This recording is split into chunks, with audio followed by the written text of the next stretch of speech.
Hey guys, welcome back to TV Movie Mistress. I'm your host, Mo. I'm Carly. And I'm Juwan. The man is back. The man is back. Got rid of, we have gotten rid of this rampant misandry on this podcast. I know Mo, y'all have. I know the listeners have missed. You know what? Should I I? know the listeners have missed the male voice on the show. No, they have Thank not. you. No, they have not. You're welcome. You're welcome. I'm back. Oh my why gosh. didn't you change your Skype name? He found Right? you. Honestly, it's my fault for letting a man have a voice on the show in the first place. There you go. That's where I There you fucked up. go. I Right. admit it. I admit it. I didn't want to say it, but here we are. I'm glad you did. You know what? I know how to admit my mistakes, unlike the other people in this show we're going to be talking about today. Uh-oh. But Uh-oh. look. Since I've watched this on Sunday, I've been losing my mind and getting my life to it. But Juwan, tell us, what are the details for this week's episode? So this is season 2, episode 5, entitled "Don't Be Afraid, Just Start the Tape." Directed by Craig Zisk, written by Anne Rice, who of course created the universe. Rylan Jones, and I'm gonna butcher this. I apologize. Carly might be able to say this better than I can, but Jonathan Siniseros. So yeah, I gotta see it. yeah. I'll see it. So, but yeah, that is the details of this episode. Yeah. And what an episode it was. Like, this episode was just everything I didn't know I was expecting or I was looking for. Like, this season 1 is, so many words, so many emotions. And season 1 was already so fucking fantastic. I was just like, I just need season 2 to be like same level. And they were like, no, we're going to surpass it. And they've kept it and they've surpassed it. And I love it. I'm in love with the show as much as a person can be in love with the show. But, and I know we all have like a lot of, I'm pretty sure we all have a lot to say about this episode, because I think straight hands down, it's one of the best episodes of the season, if not the series. Before we sort of jump into it, I just absolutely want to give the actors, crew, cast, costume department, set design, all of that, their flowers. Like, I love when I watch a show and you can tell like everybody gives a fuck. Yeah. Yes.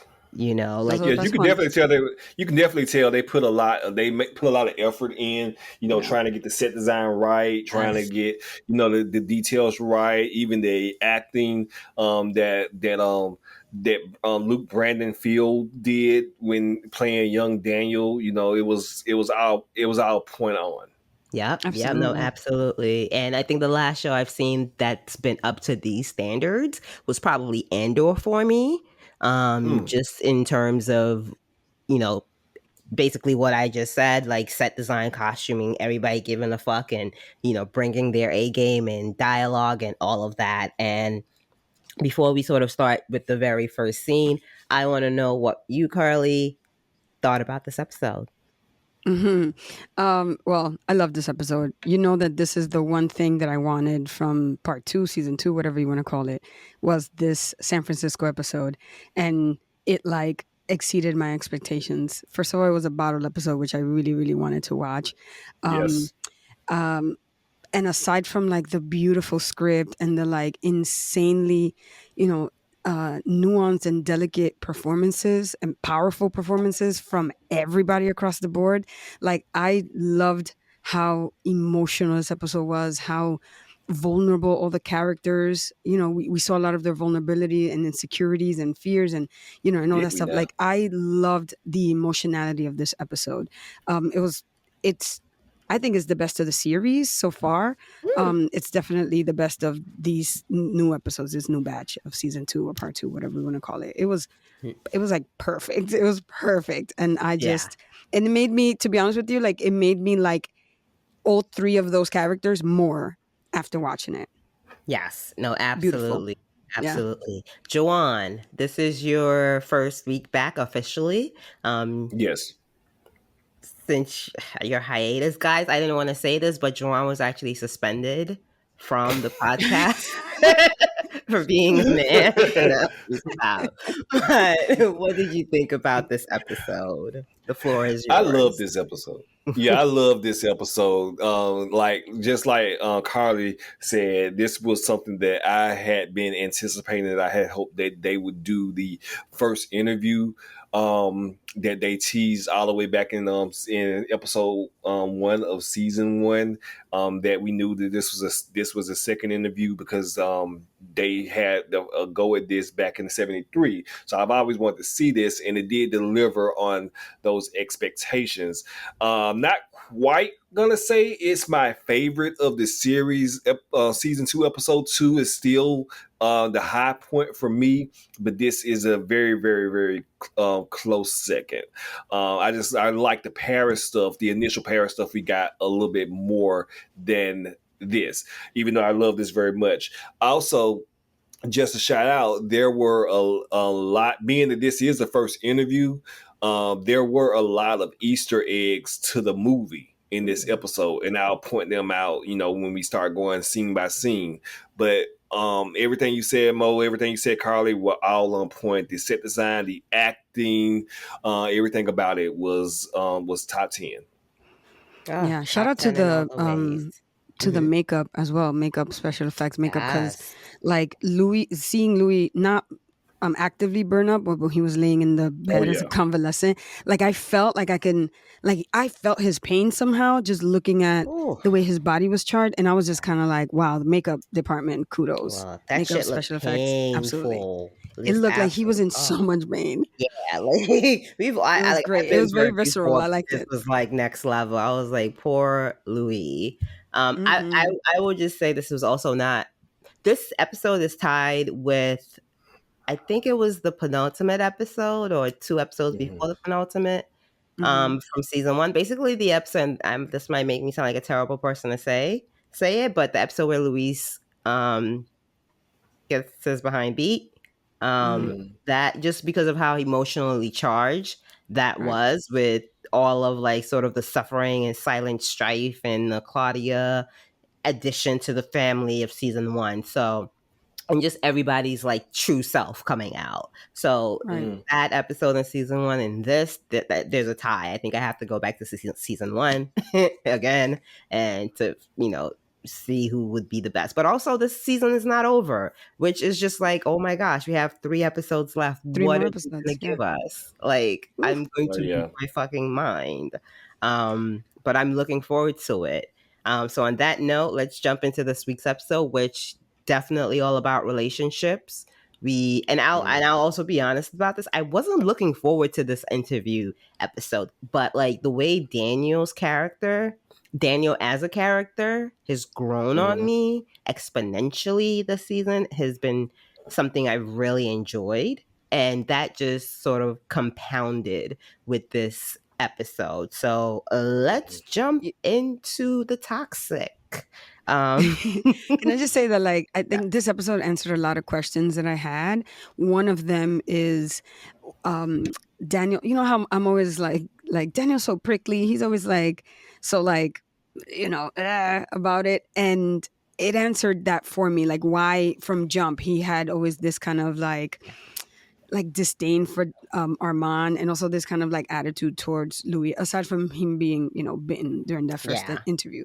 And he deserves like even if he didn't, right, exactly, even if Daniel didn't remember, I'm sure his body did in some way, right? And he was always I actually think his body very much so remembers, and I got a theory. I got a theory about that. No, but that's what I'm saying. So like, even if his like mind didn't remember specifics, like his body did, and he always had this this kind of like feeling or attitude towards Armand, and then on top of that, Armand like started off this whole like, hey, I'm Armand, by like lying about it, and being fake Rashid. So like that kind of like distrust of Armand, like that was definitely answered in this episode, and that was dope to see. And let the record show that I have said Armand has been ain't shit for like the longest. So I am also happy that this episode showed us just how ain't shit Armand is. That's just that's confirmation bias. We already knew that. I don't give a fuck what it is. I'm right. That's the point. Armand is a terrible person. They're all terrible people, but let's get into it.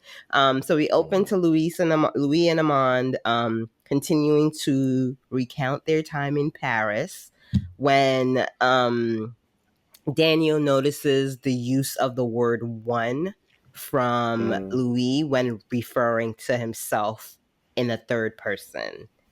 Right. Daniel kind of says he's doing that because Louis caught Daniel sort of being like making a note to himself about that reference, and Daniel says that's something someone does when they're providing distance to themselves about something. So here's the thing about that, and it just kind of popped into my head. You ever notice how they say married couples tend to either finish each other's sentences, or they may have, they may use the same diction, as over the years, and they've been together for 100 years at this point.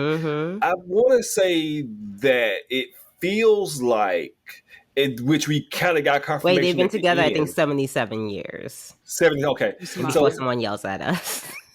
Okay, well, it feels like that. This is something. This is how Armand speaks. It doesn't feel like Louis' voice. It feels like this is Armand speaking through Louis. How one would do. Armand has that flowery language. Louis is a nigga from New Orleans.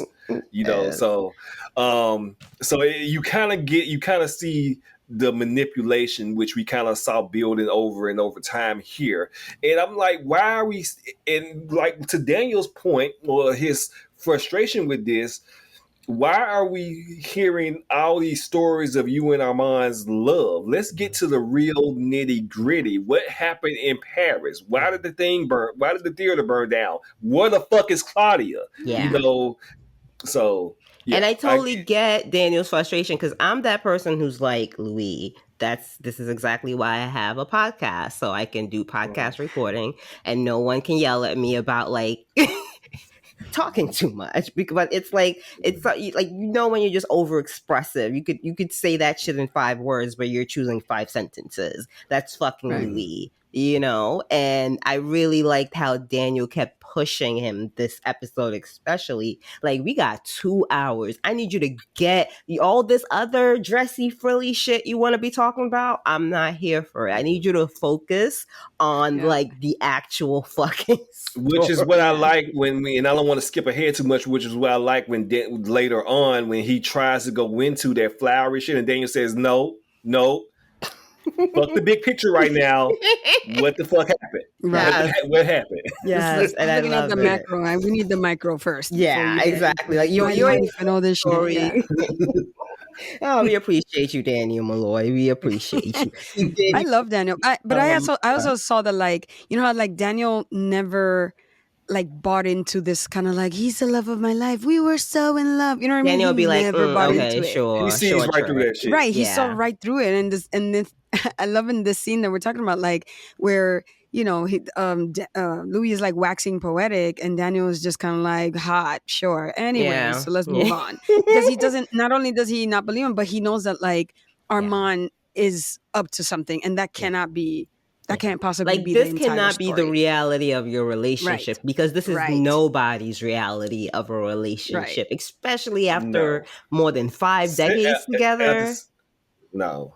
And also, like, I think also that like Daniel also has heard so far like the Lestat story, you know what I mean? So like after all of that, Lestat, all of a sudden this guy's, he's like your fix it, your everything now, and like what about Lestat and what about all of this shit, you know? Like I feel like especially when like we left them last episode arguing, yelling so loudly, and this week it's like, oh, he's just the best, he's the lover. Like, okay, sis, like no. Right. And then we see this young man out of nowhere with the douchiest looking sunglasses on, and his name is Malik, and he's to be hunted by Malik. No, his name is Malik, and he's going to be hunted by Armand, even though I'm not sure this kid knows he's going to technically be hunted to death. No, I think what I believe how it's set up is the kid thinks it's either gonna be a race. I believe that's what he's feeling like, that he believes it's gonna be a race. No, because he knows that he's being chased, and he just like it was like he knows that he's being chased. If he gets to whatever the designated place is before he gets caught, he gets all the money in the fucking world. He gets the money, right? Yeah. I think that's all he knows. He doesn't know that he's about to be lunch. You know what I mean? Yeah. Right. And I love how Daniel does ask that. Does he know he's about to be lunch? And Louis' response is, Armand's methodology is never violent. And I'm like, have you met Armand? Like, just if even if we didn't know about the human killing, there's him putting hands on Claudia, there's him putting hands on Santiago, there's him shutting the entire fucking table down, but his methodology is never violent. Where so let me ask you this, before maybe it's let's say that it's not. We've seen Armand, be gentle with his kills. So maybe it's not violent, but I think even in this sense, it's still even more fucked up because you're luring your victim into a false sense of security, and you're just toying with them under this false pretense. If I was being hunted by a vampire, just fucking jump me and kill me quickly. Don't fucking play with me. He likes playing with his food. That's the terrible part. Yeah. And I feel like for me, the violence is that I die. That I don't give a fuck how we get there. If I die at the end of whatever the fuck gentleness you're doing, I'm still dead. That's still a fucking violent act, Armand. But Louis still killing people, but no. Sorry. And they did make the point to tell us that these people, and we've seen this is kind of a trope in media, especially a lot of vampire media. When vampires get older, they're not like killing random women and children on the streets. They're killing like criminals and stuff like that. So and they made a point to say like this guy was some kind of bad guy. Yeah. The worst than whatever profession. Yeah. Yeah. No one would But I think like creatures like the two of them who are quote unquote not trying to do harm like that, they do see that difference between like I'm killing you, but it's not going to be a violent death. It's like, not going to be messy. I'm killing this person, but this person is also like a bad guy. So like you know what I mean? Yeah. It's like they're really splitting hairs here. And I feel like they mentioned the guy was getting paid in crypto to be like, guys, he's a douche. Don't care about him. Like he's a crypto bro. It's fine. It's fine. And then with Malik leaving, Daniel's like, so how many times in the history has Armand spared a life? Because again, it goes back to the point that Armand is this ancient vampire, but he somehow decided he wouldn't kill Daniel. And that's when we hear that Louis said that he had a hunch, like I jumped you, but he had a hunch as he saw me jumping, as he saw you post jump, that you will be useful. Yeah. And I was thinking like, Louis, you should know this bullshit off rip. Like, what delusion is Louis live? And again, I ask this every week. I'm sorry, but it's like, I mean, yes, there's absolute editing of his mind, but at the same time, like, I'm just like, I need you to be faster. But he wants to live in that delusion is also what it feels like, right? Because what's the point of him? Nobody wants to confront shit they don't want to confront.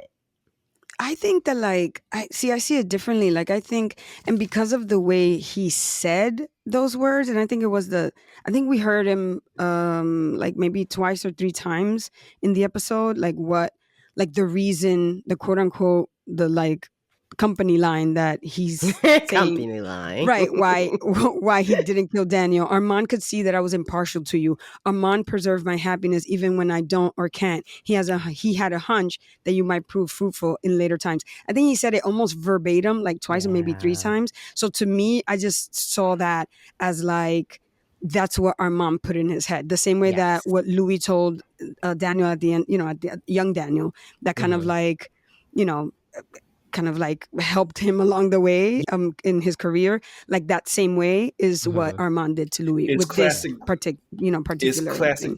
It's classic gaslighting. Yeah. Oh yeah, gaslighting for a simpler terminology. Manipulation, of course. Yeah. So that's why I don't like. That's why I'm just kind of like, I don't know if like Louis is quote unquote delusional. I just think that like his mind has been altered. Yeah, and if many times, let's say that maybe that's what it is. And if you decide to spend your life with someone, that does sort of entail a certain level of I'm just gonna let it go, right? That's the person I've chosen to be with. That's like everything cannot be a fight. Everything cannot be an argument. It shouldn't. But at the end of and Louis and Armand is like close to a century of that shit accumulating. So I get it. I'm being extra hard on Louis just because I think he's a pretty idiot. But, I do get it, So from there, I think we're like, I'm sorry, but I think it's like this episode really proved this, especially their huge fight in 73, that like they've just been burying all of their issues, big issues, big elephant in the room, let's quote unquote, let's that, you know what I mean? Yeah. Like they've been burying that. And like at one point, Armand said that like they hadn't mentioned his name in 23 years. Which is and all of a sudden they're having this really huge fight. Yeah. You know what I mean? So that means that like in 23 years, we haven't even mentioned the name Lestat. And all of a sudden I hear you say Lestat and shit just pops off. That shit was bubbling. Like 10 times in 5 seconds. Right. Exactly. But like what I'm saying is like that shit was bubbling. That means that it was at the surface and they were just like trying to suppress it to possibly keep, the appearance of having a great relationship or like, whatever that case may be. But like you can tell that shit was just like right at the surface, ready. It's like a pimple ready to pop, and that shit popped, and it was glorious. Was imagine that fight was everything. That fight was everything. I watched it like 12 times. It reminds me of like siblings fighting, right? Where it's like there's something that happened when you were fucking 10, and then like 3 decades later, there's an argument that's triggered by that shit that fucking happened like mad long ago. And you're just like, and everybody's just looking at you like, get over it. And that's why you broke my Nintendo. Yeah, exactly. I hate 15 years ago. Oh my God. Just, it's epic. It's honestly epic. And from there, we jump to the past, which we have a younger actor playing Daniel Malloy. His name is Luke Field. I think he does a fantastic job as young Daniel. Both of them seem like one. I feel like he was excellent. What did you guys think of him? If you saw the after show, the older Daniel actor said that this guy before Eric Bogosian, he said that prior to him actually, I gotta stop you, Bozeman. I'm gonna slap you, Eric Bogosian. Bogosian. Okay. Well, I listen to black women, unlike you. So when he said that before he actually met the guy officially, that Luke Brandon Field actually spent some time watching him prior to them meeting, so he can kind of get some of the mannerisms down. That's cool. Yeah, that's great. No, what did you think, Carly? No, I thought he was brilliant. You can see some of the Daniel that we know in there, and you can see how the Daniel how this experience, that week or so that he spent with the two of them, how that experience kind of informs the Daniel that we know now. You know what I mean? And in the acting, obviously in the writing, it was in the writing, but the acting I thought was just spot on. He was brilliant. And yeah, that sounds right that he like studied Eric Bogosian, because he was right on. But also he also brought a charm to, I saw it as a charm to the Daniel character, a different kind of charm, that kind of like youthful, you know what I mean? The fact that like old Daniel was always kind of like, I was an idiot, like, and you kind of saw it, but like, like he was an idiot in the way that he was kind of like, it's like, right. I love seeing the like similarities between the two, but also the differences, and then how one informs how the younger one informed the older one. I thought he was brilliant. That was great. Yeah, that youthfulness was definitely a factor, because I'm sure if I just think about me younger, and I'm like, oh, she was such a cute idiot. As opposed to like the person I am now, buried under the weight of like society's nonsense. Right. It's Yeah, like, you're all cynical now. Yeah, exactly. It's like, oh, yeah. But that's what I like seeing, because the younger Daniel, he was like exuberant, you know what I mean? And he was like all coked up, and like he was on a lot of drugs, and you can tell, you know what I mean? He was. I like that. Louis said like you shaked more then than you do now, and now he has Parkinson's. You know what I mean? I that kind of like frantic energy, that kind of like want. Like I felt like the way that he like offered himself up to Louis twice, and to Armand maybe once. Like I found that to be really interesting. You know what I mean? Like those are all the things that I didn't really see necessarily young Daniel being, but like once I was watching, I was like, yeah, I can see young Daniel be that, based on the things that, we know about him now, but also the things that he has said about him being, back then. He's living that party 70s life. Yes, the 70s sounded fun. Yes. And I think, and also in the after show, they mentioned how this was the first like shoot of the season for them, which is wild in my opinion, that like it's your first day back at work, and so you guys have to shoot this super heavy scene. And technically the actor who plays his name is Asad Saman, he plays Armand, and you have Luke Field. These are even though we've seen them once or twice in season 1, for season 2 this is a lot. And for it to be the first shoot of the season, it's like, damn, the writers were just like, we're going for it. That's it. So, shit, that is it. So I can't even like it was fantastic. No, like put them on a stage, please, and give me like one night stage play of Interview with the Vampire, and I will be there. Like, it just gives me that much energy, and it was fantastic. Asad Samad was fucking a revelation this episode. Like he needs to submit this for Emmys, like him and Jacob Anderson. But like I thought he was just great. Have to. And you know what? This also means that. Like we haven't, because I'm sure, because technically, first season was Louis and Lestat. Second season so far, we've had Louis and Armand, which makes me believe we're gonna get another episode where like Louis and Lestat are gonna kill us.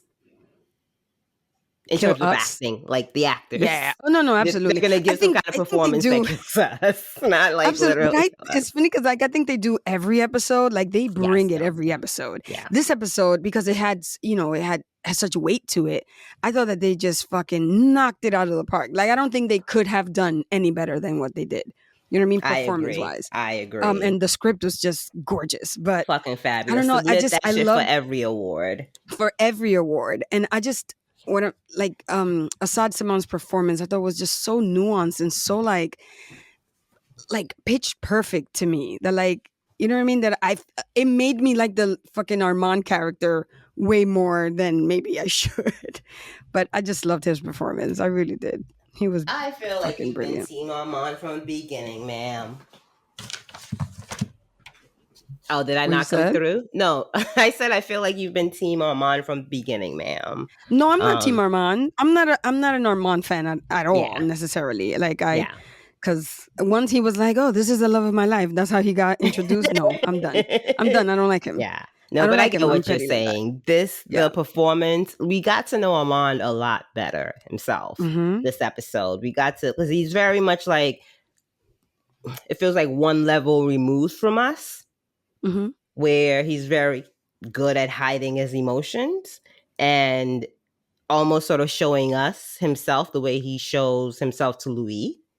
So with this episode with Daniel sort of being what, like, I don't want to say ticks him off, but just sort of shatters him and his relationship with Louis. Fucking excellent. Every like microaggression twitch like on the actors. I was just in love with it. Perfect. Just in love with it. So we're in the past, and Louis decides to bring Daniel over to his apartment. He tells Daniel he's the 5th person he's brought to this apartment, which I love, because then we find out later that no, you're the 138th person. Louis has brought, like, Jesus fucking Christ, Louis. He's fucked and killed them. You can't love. You can't know you're a hoe. Right. You don't want to be like, oh yeah, you're the 2000th I guess, person. but 138? But I mean, he didn't tell Daniel then, but he told before we saw the 70s, he told Daniel, he was like, you know, the 70s were all about drugs and boys and fucking, I don't know. Like, he was so like, that's just kind of what the 70s were. And then we see this, and he said 5. I'm like, all right. But it's also so funny because then I think of Louis from season 1 and how, like, him and Lestat sort of, like, he was very possessive of Lestat. Like, it almost kind of felt like he was, like, against cheating.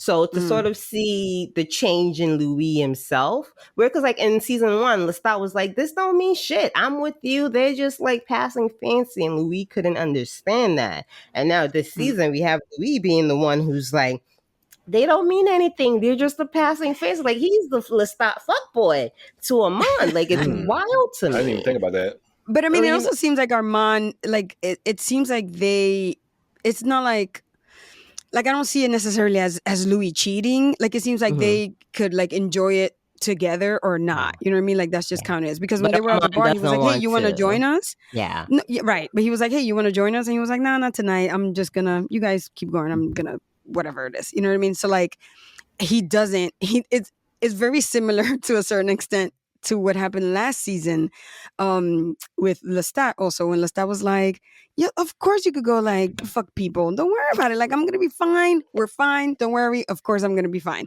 And like he like followed him to watch Louis get his dick sucked in the woods, and then like put on a whole drama about it. You know, and he's like, I saw your hearts dance. I heard your hearts dancing. You know what I mean? So like, I feel like it's the same thing. Where like, you know, if he was really cool with it, he wouldn't know that number. So like 128 or however, whatever was he said, I was like, wow, that's very specific number, sir, that you're keeping track of all the, you know, while he's waiting at home picking lint off the couch.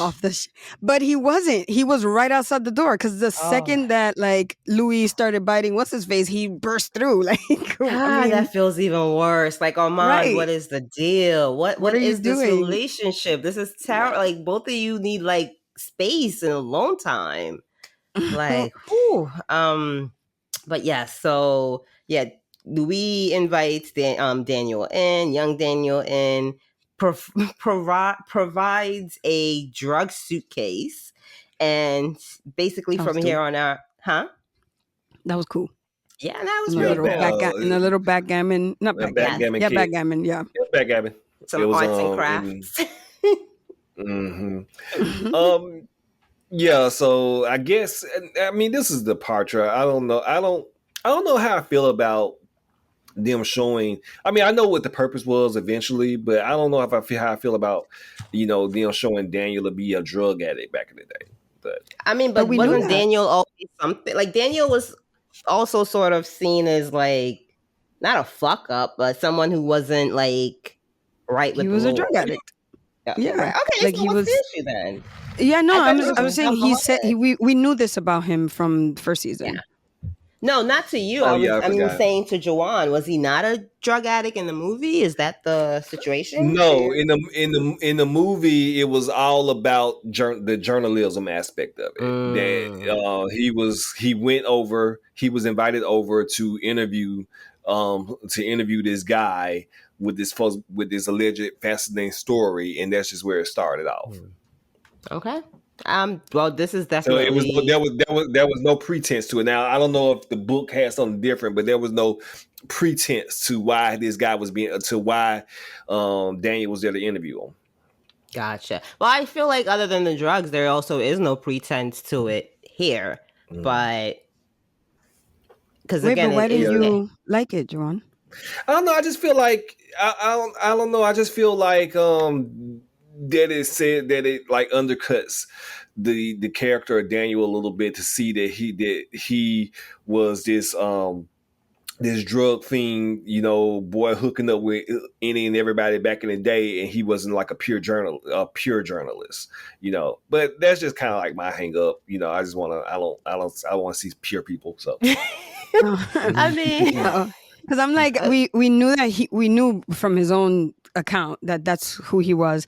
We also knew because of him as well that he was a shit journalist. And even in this episode, he was like, you know, I have so many questions for you. The first one, why did you pick me? Because he knew that he was shit. And especially re-listening as now a seasoned actual journalist, like when he listened back, he was just like, I wasn't, and then what? He kept making fun of himself. And I love that because he knew that the whole thing was just trash. It seemed like young Daniel was just literally just coming over to do some drugs and hook up. You know what I mean? Like when he did the lines of coke and then he took off his shirt, he's just kind of like, hey, now is my turn to like pay this social contract. And Louis wasn't there. Like it's not what he was there for. You know what I mean? So like Louis like, I'm here to have feelings. Right. I'm here because I need somebody to talk to about my feelings.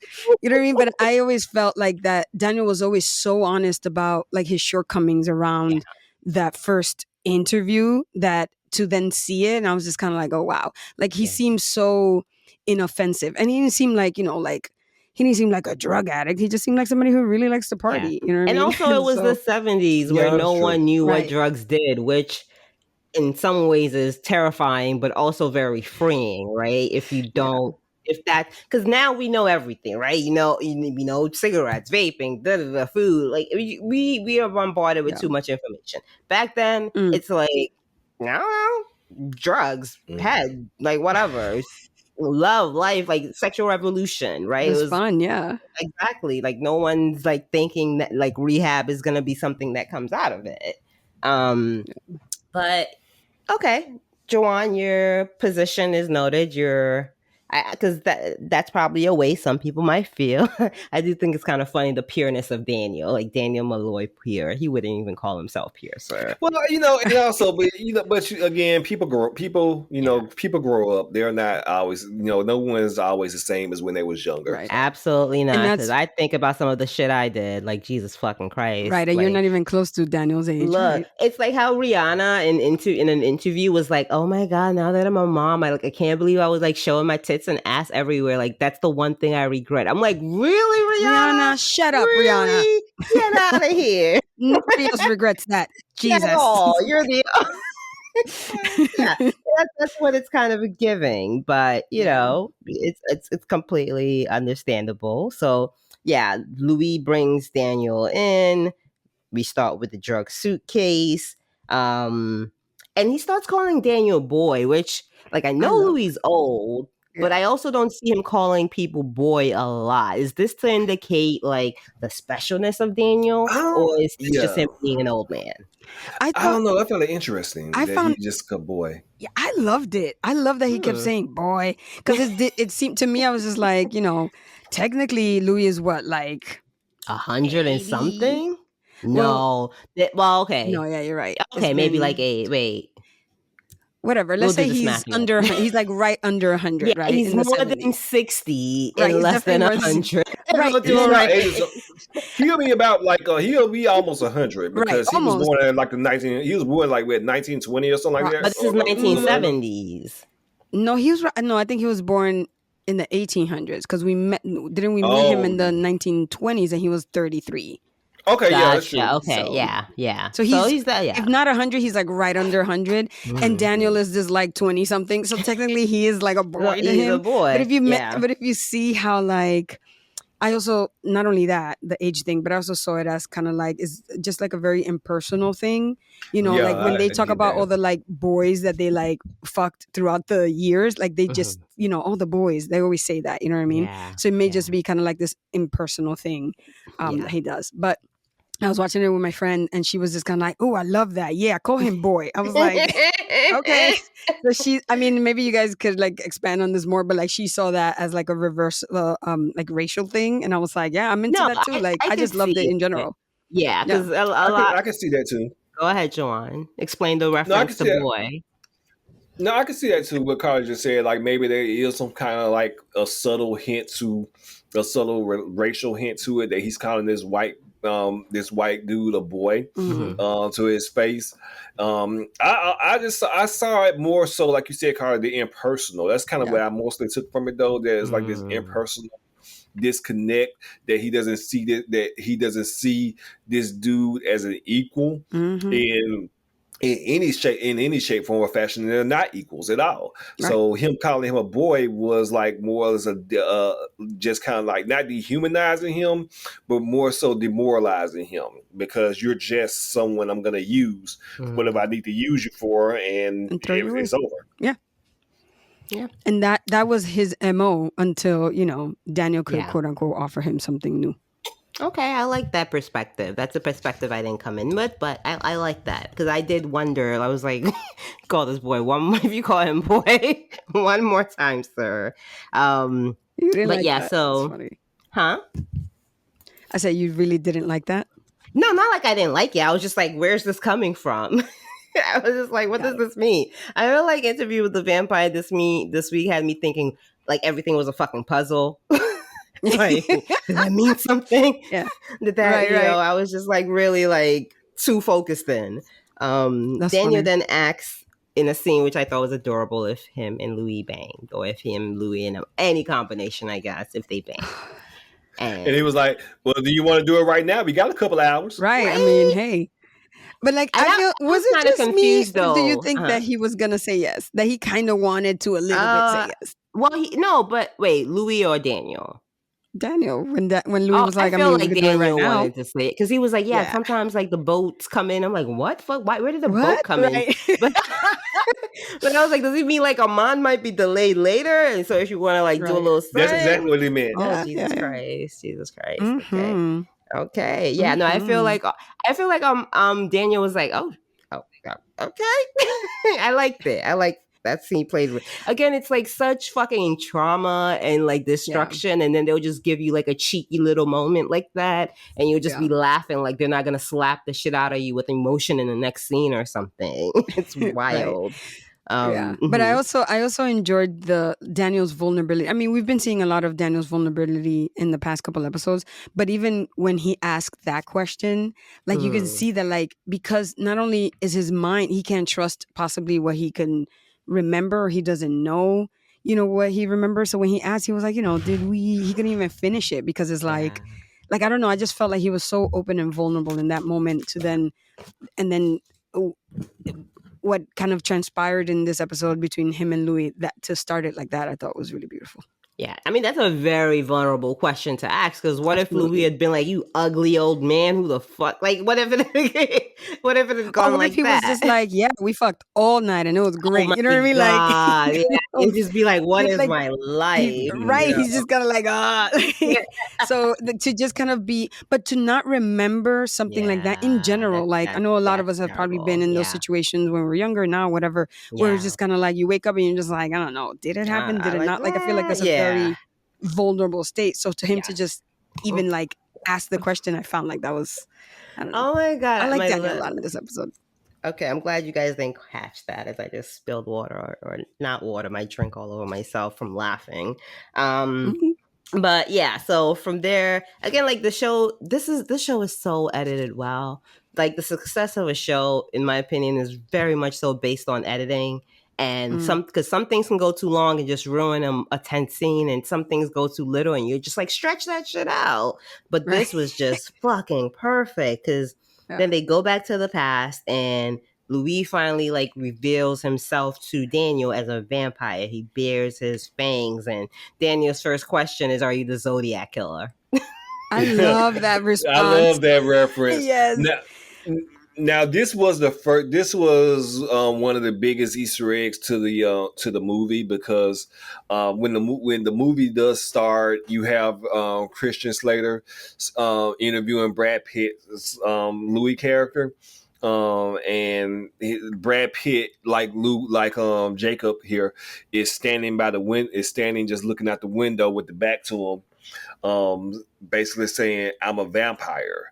And just like in here, he kind of like Daniel kind of shrugs it off, and then Louis just rushes him, just like in the movie, and bears the fangs. So it's the exact same thing that happens. So I like that little Easter egg.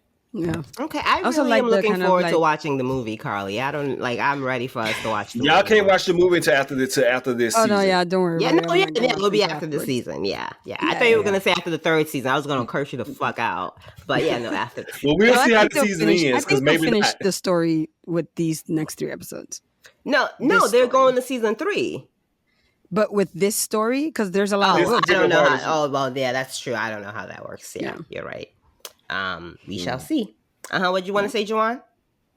No, just that little Easter egg was something I appreciated. Okay. Yeah. Okay. I also like the parallels to the current day beginning of the interview. You know what I mean? Like, you weren't always a vampire. Well, I was a 33-year-old man. I'm just kind of like, And that was the same. we're starting That was off the good, same right? thing. We start off pretty much the same. Where does it go wrong? I Yeah. like watching the two. It was cool.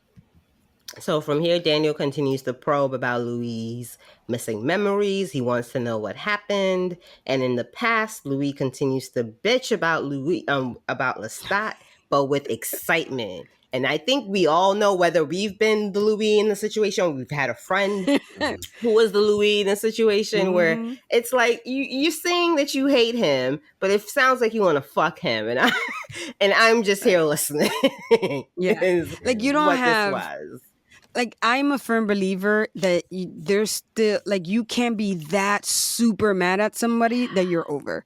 Like, you can't. Later. I am like a firm believer in that. Like, you can't have that much passion, quote unquote hate, quote unquote love, whatever, towards someone that you are like, oh yeah, I'm over it. He doesn't mean anything to me. Absolutely not. Like, the way the fucking bile that he was spewing, he was like, he doesn't even play with soul. He just clonks along like he a knows fucking robot. Shit. He think he fancy. Like, he's not even cultured. He was like his that, voice, like he even talked about his voice being like a certain way, and I'm just kind of like, wow, bro, like someone's big mad. You're big mad, sir. You know what I mean? Like, it's just kind of like, who are you? You're fooling? not holding that much passion. Yeah, like I've literally walked past someone in the street, multiple people over my lifetime, where I've been like, hi, like mad smiley, and then 5 minutes later, I remember the last time I met this person was probably a fight, and I was like, oh shit, I just smiled at that person. Like we didn't have this big, because it's like I don't even fucking remember. Like I wouldn't like, it's like, but to have this level of like remembrance for Lestat, yeah, this is definitely not the hate that you're trying to make it seem. And I love how past Daniel and current Daniel have both been like not negging him, I don't know what the word, but been like pressuring him to see like, my guy, you were lonely, you were this, you were bad, you think you were, but you just kept talking about him. Like I was just like, he was like I think, what was it?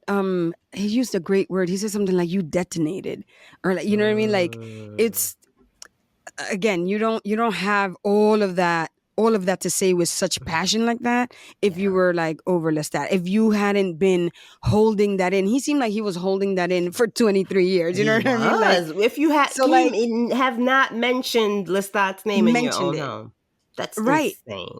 You're a maker. Because it's not even like this was just a side. Like that's your fucking maker, my guy. Yeah, but that's, I think, if I'm going to buy into the Louis is Delulu, you know what I mean? Like, he's delusional idea. It's about that. Yeah. If we're talking about Louis in the 70s, maybe even Louis in present day, it's about his feelings towards Lestat. You know what I mean? Like, that is what I think he's delusional about. If it's not all being manipulated by Armand, because that can also be a possibility too. You know what I mean? Yeah. But Juwan, let me ask you this. Oh, sorry. No, I was just like, I loved it. I loved it too much. Again, I'm in love with this episode. But Juwan, let me ask you this question. What did you think? What did you think about the moment when, young Daniel and younger Louis are still like riffing off of each other, and out of nowhere, Daniel's like, you don't even know the point of your own story, man. Like, and then from there it goes to like, I can be your Lestat, I can be your Claudia, I could be better than that. Like, what was that about? This was another Easter egg, because this was another Easter egg from the film, but they went a little deeper here, and I appreciated it because it just shows the naivety of Daniel, and that he is maybe in his younger years was not a true journalist as he is today, or that he grew into, that he was mostly just his naive boy that just he's in company with this vampire, and the only thing that he can get from it, like, hey, me and you cool, you lonely, hey, I take this gift.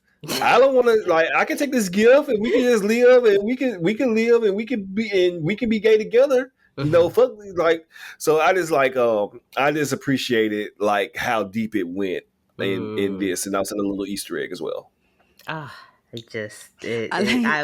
What did you think, Carly? No, I thought about you, Mo, during this, because I felt like, yes, because the way he started that was just kind of like, he was just sick of Louis, like bitching and moaning about it. He was like, I've sat here all night listening to you complain about this gift you have. You know what I'm saying? Like, that's why he was like, you don't even know the meaning of your own story, which presumptuous, or, it's presumptuous, but also kind of feels true. Yeah, but like and he was just so sick of like Louis, like, pretty much like you. I felt like you and Daniel in that moment. That's why I thought of you, because I was like, that's exactly what Mo thinks. Like, ugh, again, let me get out the violin, fucking Louis. Jesus Christ. But then, okay, so if that's not, what is Louis' problem then? What do you think Louis' problem is? I think that like Louis has had, because he's also kind of been sad since before he was a vampire. So I think that he has a lot of unresolved trauma that just continues if he doesn't work through it, right? So it's just gonna continue to fester. And because he lives so long, like, it's just going to come up. He's going to go through the same cycles with different people throughout. So it's just like, I just think that that's just like his unresolved shit. This, because like, even when he's arguing with Armand in this episode, like, it felt very reminiscent of like the big fights that he used to have with Lestat. So it's not, you know what I mean? Like, I just feel like he's going to go through the same cycles over and over and over again, because he hasn't worked on his shit, whatever that shit is. You know what I mean? Like, he's sad and he's, traumatized, and he needs to like take care of that shit. And getting into these situations in these relationships isn't working, and then bad shit happen. And if Armand kind of plays with his mind, edits it or whatever, like, I feel like that makes it even worse. So, it's just kind of like, I don't know, it's just like, for that, that can't be the first time that Louis exploded like that, or has gone through like a phase of his life like that, and B, like, I cannot even imagine how is this going to end, and how Louis is going to like, detonate this time, like it. And as someone who has spent many a copay with a therapist, working on your shit ain't easy. It is like the most, takes a long time. Oh my fucking God, yes. And it hurts. It's physically painful. It's mentally painful. Because why ignorance is bliss. That's a saying for a fucking reason. But I will say, as someone who is somewhat on the slightly other side of it, it's so fucking worth it. Like, it's just like, because then nowadays I see people like Louis, and maybe that's why I'm so angry. It's like, yo, working on your shit would be less painful than detonating, Louis. Yeah. Like, because I think they always say like, I don't know, people, you'll sit in something until it's so fucking uncomfortable that you yourself would be like, well, I'm so uncomfortable, I'm gonna fix it. And Louis has never gotten to that point.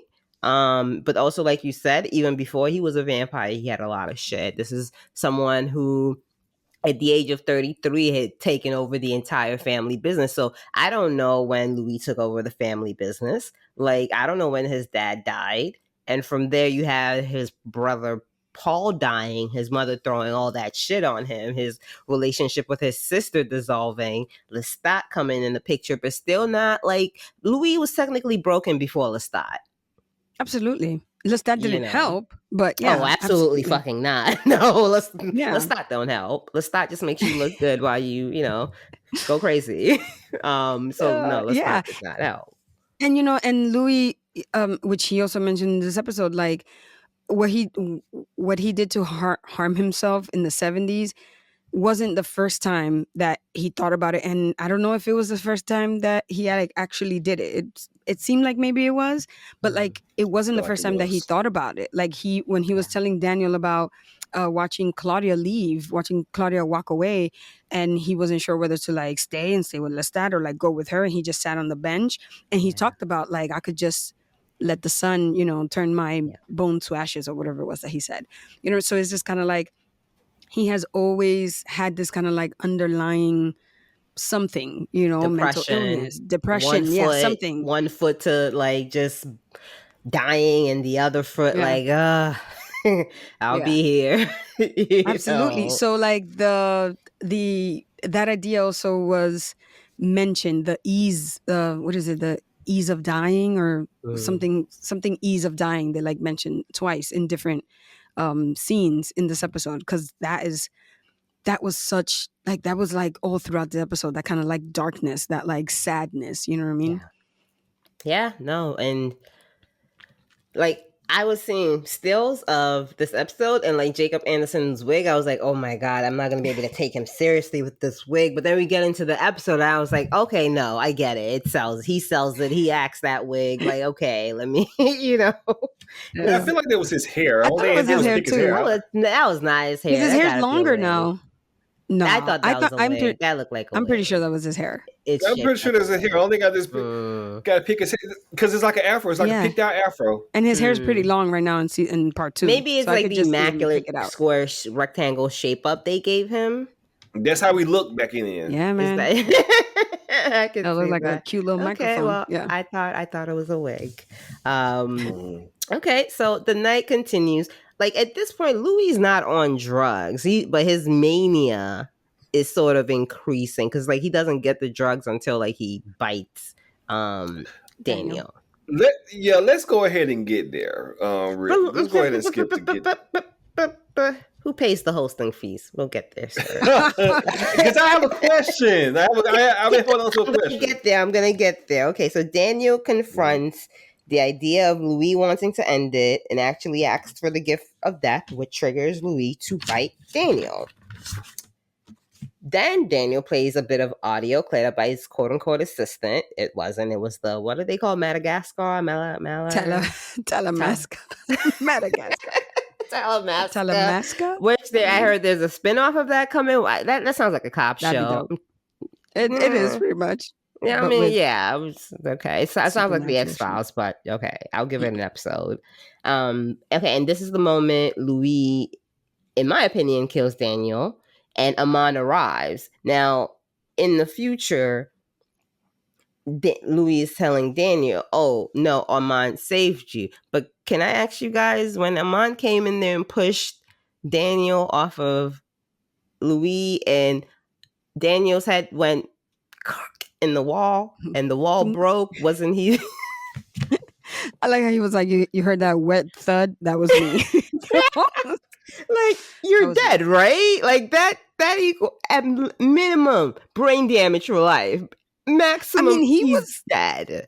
He was like turning gray when Louis was like sucking him, and then he got thrown into a wall. I'm surprised he was alive. Like the wall, because it wasn't like Armand, and it wasn't like Armand like got Louis off of him and then went to like help Daniel out either. Like he was just laying there for a while. Like I was like, Daniel died like 5 times in y'all Daniel, custody. right? Yeah. Like, I mean, now you can't blame how he feels about Armand at all. No, if Daniel had remembered any of this shit, he would not be in Dubai. He would not be in Dubai at all. And then by the time Armand arrives, it's morning, and this is where we get such an amazing scene between Assad and Jacob. Yeah, and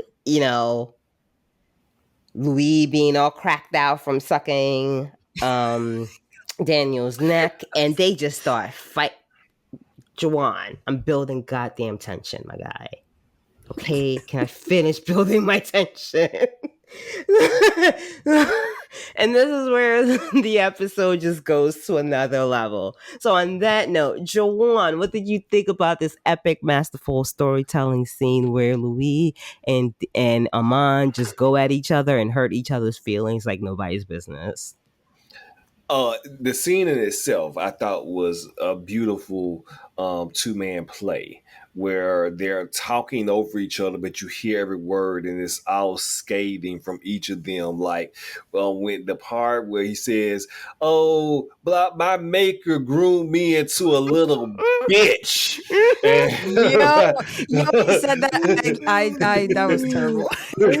I was like, Louis, that's terrible. That was terrible. I was like, oh shit. Yeah, hitting below the belt. For real. Yeah, I loved all of it. My actual question was, now, I don't know if either one of y'all remember. Okay, so I'm gonna start comparing this show to a lesser show because I think it was this. So I remember, and maybe it was True Blood. There was another piece which I believe was Vampire Media in the last few years, where vampires, they could not get drunk or high, and the only way that they can get drunk or high is if they got a human drunk or high and drink their blood. I remember in True Blood that vampire blood gets humans high, but I don't know if it was True Blood or it was something else, that there was that a vampire that I believe could only get high, got a human drunk and high, and they drank their blood, so they were able to get high. I don't remember. Do y'all remember anything like that? No, I don't remember the specific rules of True Blood. Honestly, it's that. What year? That was 2010. Maybe so. But in any event, I do like that aspect of this lore, that and that was what Louis has been doing. He's been getting these boys, drunk and high, and in the end of the night, when he's finished with them, when he's finished, he's drinking their blood and he's draining them, and that's how he is getting high to escape this quote unquote boredom of a life that he is also with, fucking them, which is just like, you're doing a lot, Louis. No, true, but I just kind of like that aspect of this particular lore, because think about it, alcohol and drugs. I don't think actually ingest. We've seen them eat, like in some vampire lore, they can't even like eat real food. That's true. But we have seen. I think we have seen at least Armand eat actual food, in the present day and prior. So I believe that the alcohol, but think about alcohol and drugs. Drugs, they destroy like synapses in your brain, and like cocaine destroys nasal cavities. Alcohol destroys your liver. I don't think that you can get that the way that a vampire could ingest drugs, because I think it wouldn't affect them in the same way that it affect the human. Well, because they heal so quickly. They heal so quickly. Exactly what I'm saying. That's like Barry Allen can't get drunk. Yeah. So because he metabolizes it too fast. But then there's always ways around it, right? Where I think like at one point in Star Labs, they create like this super cocktail of a drink. They created a super alcohol so he can actually get drunk. Like it's like fiction. I love it. Yeah. But yeah, I just like, and I'm going on and on, but I just like this part of the lore, that the only way that a vampire, or in this case Louis, can get high is if he stuffed drugs into someone until they passed out, and he can drain them, and that's how he's gonna get high. And then like Armand mentioned, he does this shit 3 times a fucking year. Like, I don't mind. I feel like it's more than that. Look, I don't mind my spouse having like a freak out, but 3 times a year? That's every 4 months, Louis. That he has a freak out, or that he's he like fucks a guy and kills them. Yeah. in this manner. Like, not the other ways he probably killing people too, but like this specific manner where it can't be 3 times a year because he's done this 128 times. Right. I don't think that's what he does 3 times a year, because it seems like he's just doing this often. Like the way he talked about the 70s was and I'm sure it's not always one guy at a time. Louis, I feel like he's bringing multiple guys at a time also, so maybe that increases the number. But like, he's doing this enough that like Armand, like the roles have been flipped. You know, Armand doesn't want to do this shit. Like, even in present day, he says Armand doesn't feed often. He can go, but when he does, he makes it like a special treat, you know? Yeah. But then there's also Louis here. Like, Louis just needs to date a vampire his own age. Because maybe that's the answer. I don't know. Maybe. But I think that, like, if he's feeling the way we see that he's feeling in this episode, he's using that the same way that we all use, that many people use sex and drugs to like numb that pain or to like forget it or to like, you know what I mean? So like that's kind of how I'm reading his behavior in the quote unquote 70s as like. But then he's going to wake up in the morning and pretend none of this happened to Armand, and Armand goes along with it, and then over and over. Like, no, this is not which fun. Is what, which is like, pretty much, which is what Armand said this episode. He's just like, you make a mess and I clean it up. That's the kind of dynamic that we've been in for God knows how long. And you can see how Armand was kind of like sick of it, but also like sick of Louis' shit, but also kind of sick of his own shit for like taking it from Louis and then just kind of like resigning, kind of like, this is like my lot because I love him because I'm insecure, it's whatever like his reason. And bullshit. It's like I have a question. I have a question, and I don't want to get y'all to be too deep about this, but I can't make any promises, no. Right? do y'all think, like, in comparison to which we saw Lestat and what we saw what went down between Lestat and Louis eventually, do you think Louis and Armand, do you think that's an abusive relationship? Yes. I don't think it's an abusive relationship. I think it's a very toxic one. Okay. What do you count as abusive? Because I feel like mental abuse is abuse. Is probably more the way I'm thinking. Well, are you when you said mental abuse, are you counting the erasure of the event in San Francisco or a possible erasure of other events? I maintain you cannot erase your spouse's memory without their consent. That's going to be a minimum I'm going to have to keep in relationships. You can't without my consent. This was also actually a plot point in a lesser show, True Blood, where there were where the vampire in the relationship. There was a vampire because vampires and humans have relationships, like physical, like romantic relationships all the time. And there was one of the vampires, I think it was Jessica and Hoyt. And Hoyt, he had a big argument with her, and she erased his memory of the argument. So because she didn't want to deal with it. Just have the fight. She didn't want to deal with it. Yeah. So the only thing, because we seen Louis and Lestat, we seen that was a physically abusive relationship. But in this one, you're counting Armand's manipulation of Louis as a domestic abuse. Yes. Okay. Interesting. I don't know if I want to necessarily go. I more so agree with Carly. This is more so taking away it's his right to make a decision about his own life. Regardless of whatever Louis' fucked up issues are and his whole victimhood, like, you can't then make a decision that impacts the rest of his life on his behalf without him knowing. Do you think Louis the reason one reason he stayed for so long is because he's ignorant to that fact until today, but do you think that Armand believes that Louis truly wants to be with him and that's why he's doing this, or do you think Louis just has no agency at all? No, I think Armand knows Louis wants to be with him, but not enough to willingly stay forever. It's knowing someone is coming into your home, but they will eventually leave. And Armand is taking away that option of Louis. He's like, well, if I just edit his mind and he thinks he's happy and I make him happy, then of course he's gonna be happy. So the rest of it don't matter. but you're still taking away. And you know what? He could have asked Louis, and Louis probably would have been like, please, you, like, Louis, I think would have been like, erase that shit. I don't, like, because he has his own issues, but let that be Louis' decision to make.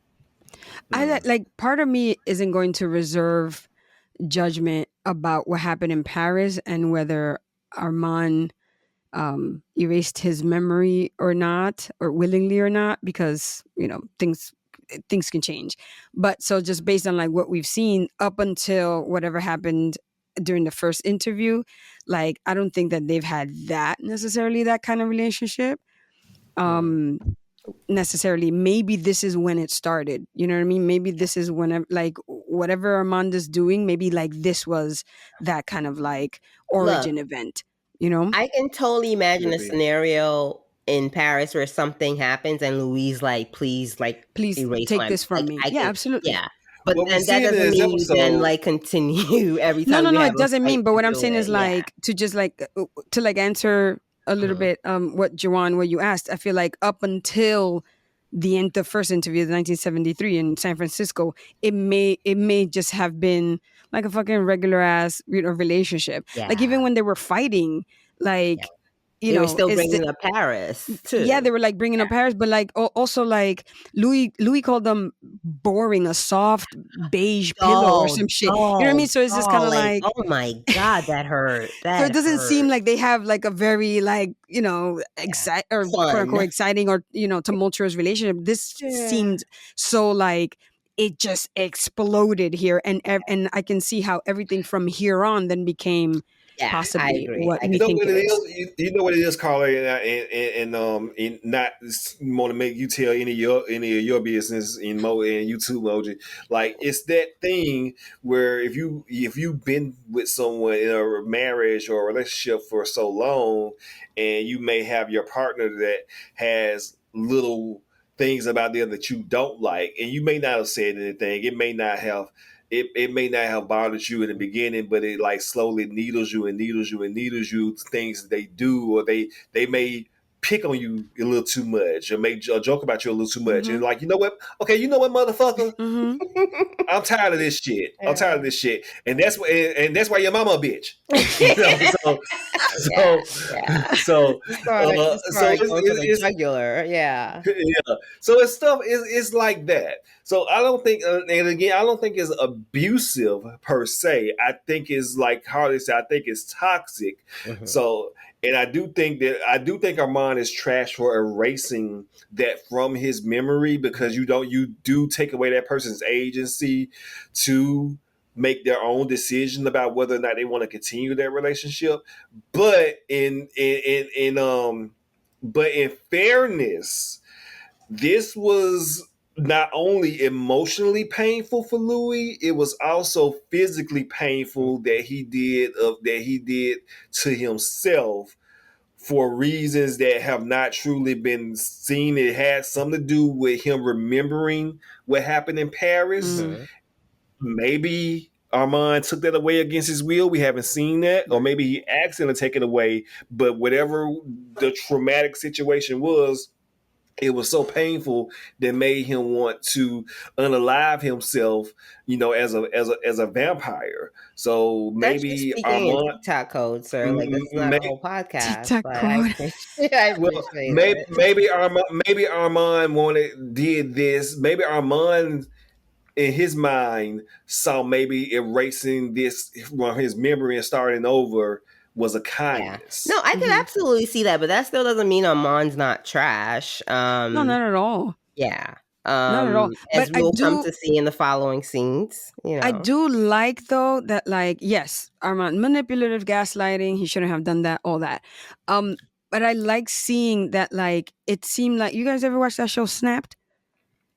Not for a while, but But, like, you know what I mean? Like, it just seemed like this, like him hearing Louis talk about Lestat like this in these tapes, like he just snapped. We know that he's very insecure. He could be fairly immature when it comes to things like that. You know what I mean? So, like, the way that he was behaving may not necessarily be his everyday, right? But, like, he fucking snapped. Like, he was torturing this kid. He was just kind of like, he was like punishing in many ways, Louis, after by letting him kind of lay there in his own pain, you know what I mean? Like, I feel like he was just kind of like not he did a lot. necessarily. I as a as a petty person, as a jealous person, like I understand, like you getting your 1 or 2 digs in, but like Armand got like 8 or 9 digs in against Louis in his vulnerable stage, which also then reminds me of like the power imbalance, because Armand is a fucking ancient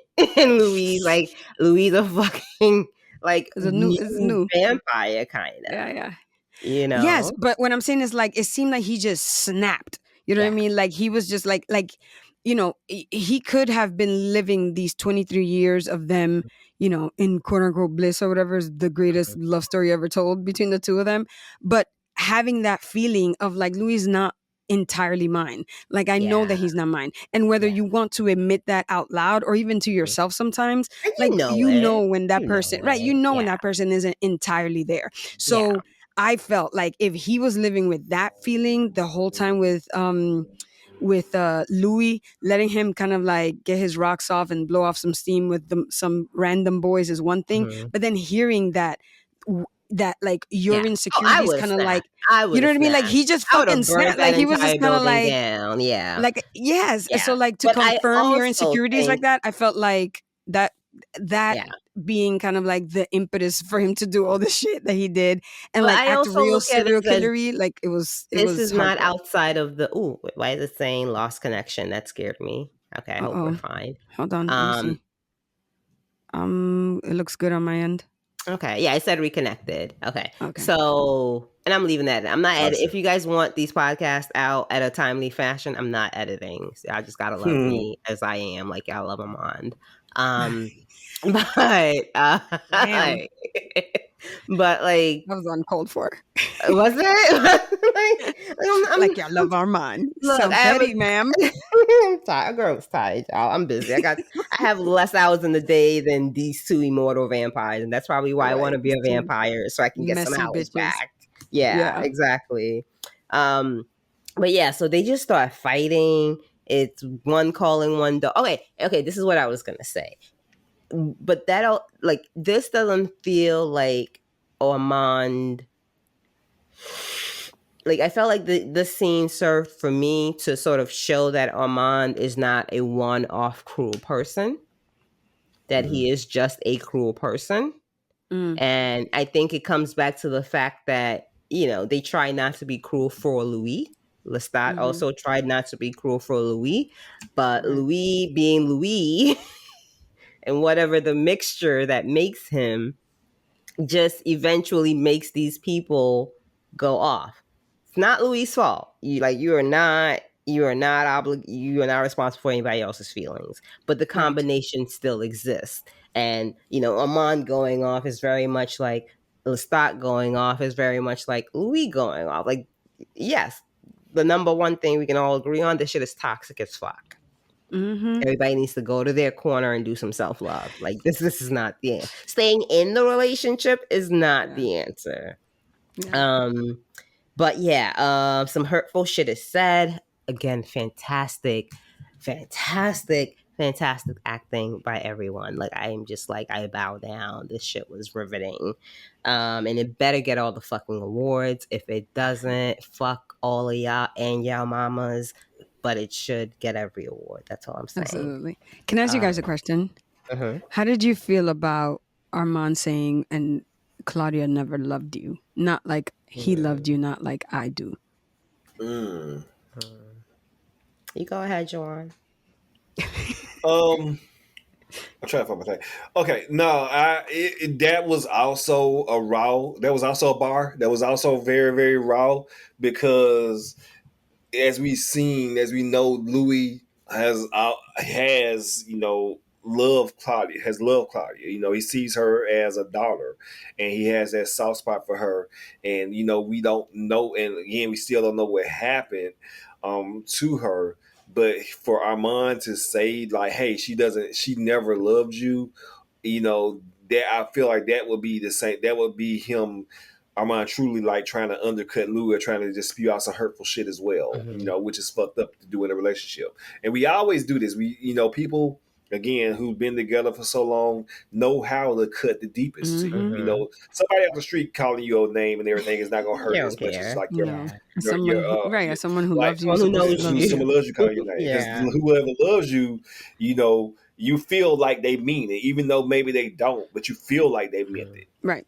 And that hurts the most. Yeah. Yes. He called her also. He said, you know, he said something. Oh, Claudia, your sister, your daughter, your sister, your throw pillow. I was like, fuck. It's funny because like before you answer, Mo, like to me, the first time I watched the episode, I was like, oh shit, and I kind of agreed because I was like, maybe he had like an outside view of like their relationship, and like based on the last big argument that we saw between Claudia and Louis, I was like, I can see how that's Armand not like fucking with him and actually like saying the truth. The way sometimes we do say the truth in fights like that just to hurt the other person, right? So the first time I watched it was like that, but the second time I'm just kind of like, that's definitely very manipulative. You know what I'm saying? Especially including the like he did like I did to it. You know what I'm saying? Knowing like, how much of a hot button Claudia is to Louis. And that's after him bringing up Claudia is when Louis' mind breaks. So, you know, great job, Armand. But right. It felt manipulative. And again, this is why I'm just like, Armand just feels like a hurt person who hurts people and knows that what he's doing is hurtful. And that's why I'm sort of like side-eyeing him as the bad guy. And Louis is not a good guy here either. I'm not saying like Louis is a good person or a good vampire or anything. But Armand is a fucking ancient. I just want to remind people of that again. It's sort of like a 30-year-old going against like a 68-year-old in a fight. Like, he's like 500 years old. Right. Exactly. You're not at the same level, even if you think you are. But him sort of saying, when he said they didn't love you like I did, that just felt like gaslighting and manipulation again. Like, you don't know. You don't know how deep, and maybe their relationship was all of that, but obviously he cared enough about Claudia for that shit to still be affecting him decades later. So maybe he did love Claudia more than you. You don't fucking know. Well, he said that Claudia didn't love him. Well, yes. But also Claudia was a fucking child vampire. There's a lack of maturity when someone was turned into a vampire like the age of 12, 13 or whatever. Like, we've all agreed Claudia's mind stopped before it should have. And even though she has immortal life, like, the brain stopped where it stopped. To me, I see her just like having, because of her brain being where it is, having like impulsivity issues and like maybe like, you know, flying off the handles the way some 14-year-olds And that's what do. I mean. Her love, not to say like she didn't love him, but it's a selfish love because she lacked the maturity to have like a deep, like she wasn't Lestat's age when she was turned, and she wasn't Louis' age when, like, Louis was 33. Yeah. You know, that makes such a difference in the relationship. And even if she wanted to be capable, she wasn't. Yeah. You know, to play devil's advocate a little bit, like I can see Claudia not loving Louis maybe the way he wants her to or wanted her to, or even the way he loves her back. You know what I mean? Or he thinks he loves her back. Like I can absolutely see that. Like I can see that, like, you know, they saved her life. They turned her into this thing that like is like the bane of her existence. You know what I mean? And like to top it all off, every time I think he says that he's going to be there, like he fucking drops the ball and he fails me every time. Like I can see how that, like, you know, she may need him to like go through life, but it never really seemed like she like loved him the way that maybe we want her to. He wants her to, and he does at all. Yeah, so. I agree with that. But I also think Louis doesn't know how he wants to be loved. I don't know what he wants. Yeah, I thank you. I don't think any of us knows what Louis wants. I don't think Louis knows what Louis wants. Right. You know? And that, unfortunately, is a part of the problem. Right. You know? Like, it's sort of like when they say if like you're the commonality in all your problems. Like if it's a bunch of different people, you keep having the same fight and argument. Like maybe it's you, you know, and that's and that's sort of what I feel with Louis in this case. But Yeah, Armand bringing up Claudia is sort of like the last straw for Louis, and he starts going, I think I hear Claudia. Claudia? Like, yeah, he started to remember. So he started to remember something about Paris. Something, yeah. Yes. Something about Paris. Yes. So. And he just leaves the room, and Daniel's like, well, that sounds like a door, and that sounds like another door. Where did you go, Louis? And Louis like, I don't remember none of this shit at all. About it. Daniel wasn't even trying to like he just kept giving him hints. I'm more like, just get to the fucking point, Daniel. Like, we don't have time for this. We don't have time for your little games. Important. I think it's also important for Daniel to make Louis remember. Absolutely. Because if Louis remembers, then he can help Daniel remember. Right. Yeah. Right. And he doesn't want to give him. He doesn't want to like. Tell what's him. it called? Tell him, right? Yeah. It's like you need to remember. I'm just telling you what we're hearing, right?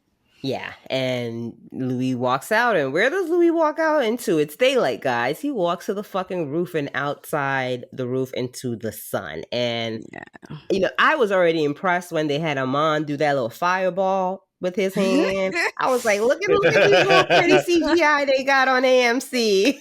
Yeah. And with this one, they're doing like fully like burning in the sun, Louis. And I just was like, wow, it looked good. Like, it looked really good. But also, oh my God, Jacob Anderson was acting his ass off. Because I was like, why are you out here, my boy? Like, what is this? And you notice when Armand came to get him, we've already seen that Armand doesn't burn. Right. How do you kill someone like Armand, yo? Chop his head off? Chop his head off. My God. Like, or just I was maybe even burn thinking, him with fire? Maybe not. I feel like, I don't know. Because again, why does it, I hope everything is fine. Zencaster, stop scaring me. Okay, so I don't even know what we were saying, but we're his ass into the sun. Walked his ass to the sun. Armand saved him, and he looks like a burnt biscuit on the couch. Armand didn't even get like a tan or nothing. Armand was just like, I'm an ancient. This don't faze me. But he brings Louis back, and the screams from Jacob Anderson from Louis, where it's just like it hurts. Like, and he's on the fucking bed like. You remember, like, in Star Wars when, like, Anakin got burned and he was all, like, slithery and, like, like, that's exactly how it looked. It looked like a burnt marshmallow. Oh, my God. It hurt to see. I felt so, like, I felt the pain. Yeah. I felt like the charred remains of what his body might feel like. And it was terrible. And it was just so visceral, like, seeing it again, the fucking makeup team, impeccable.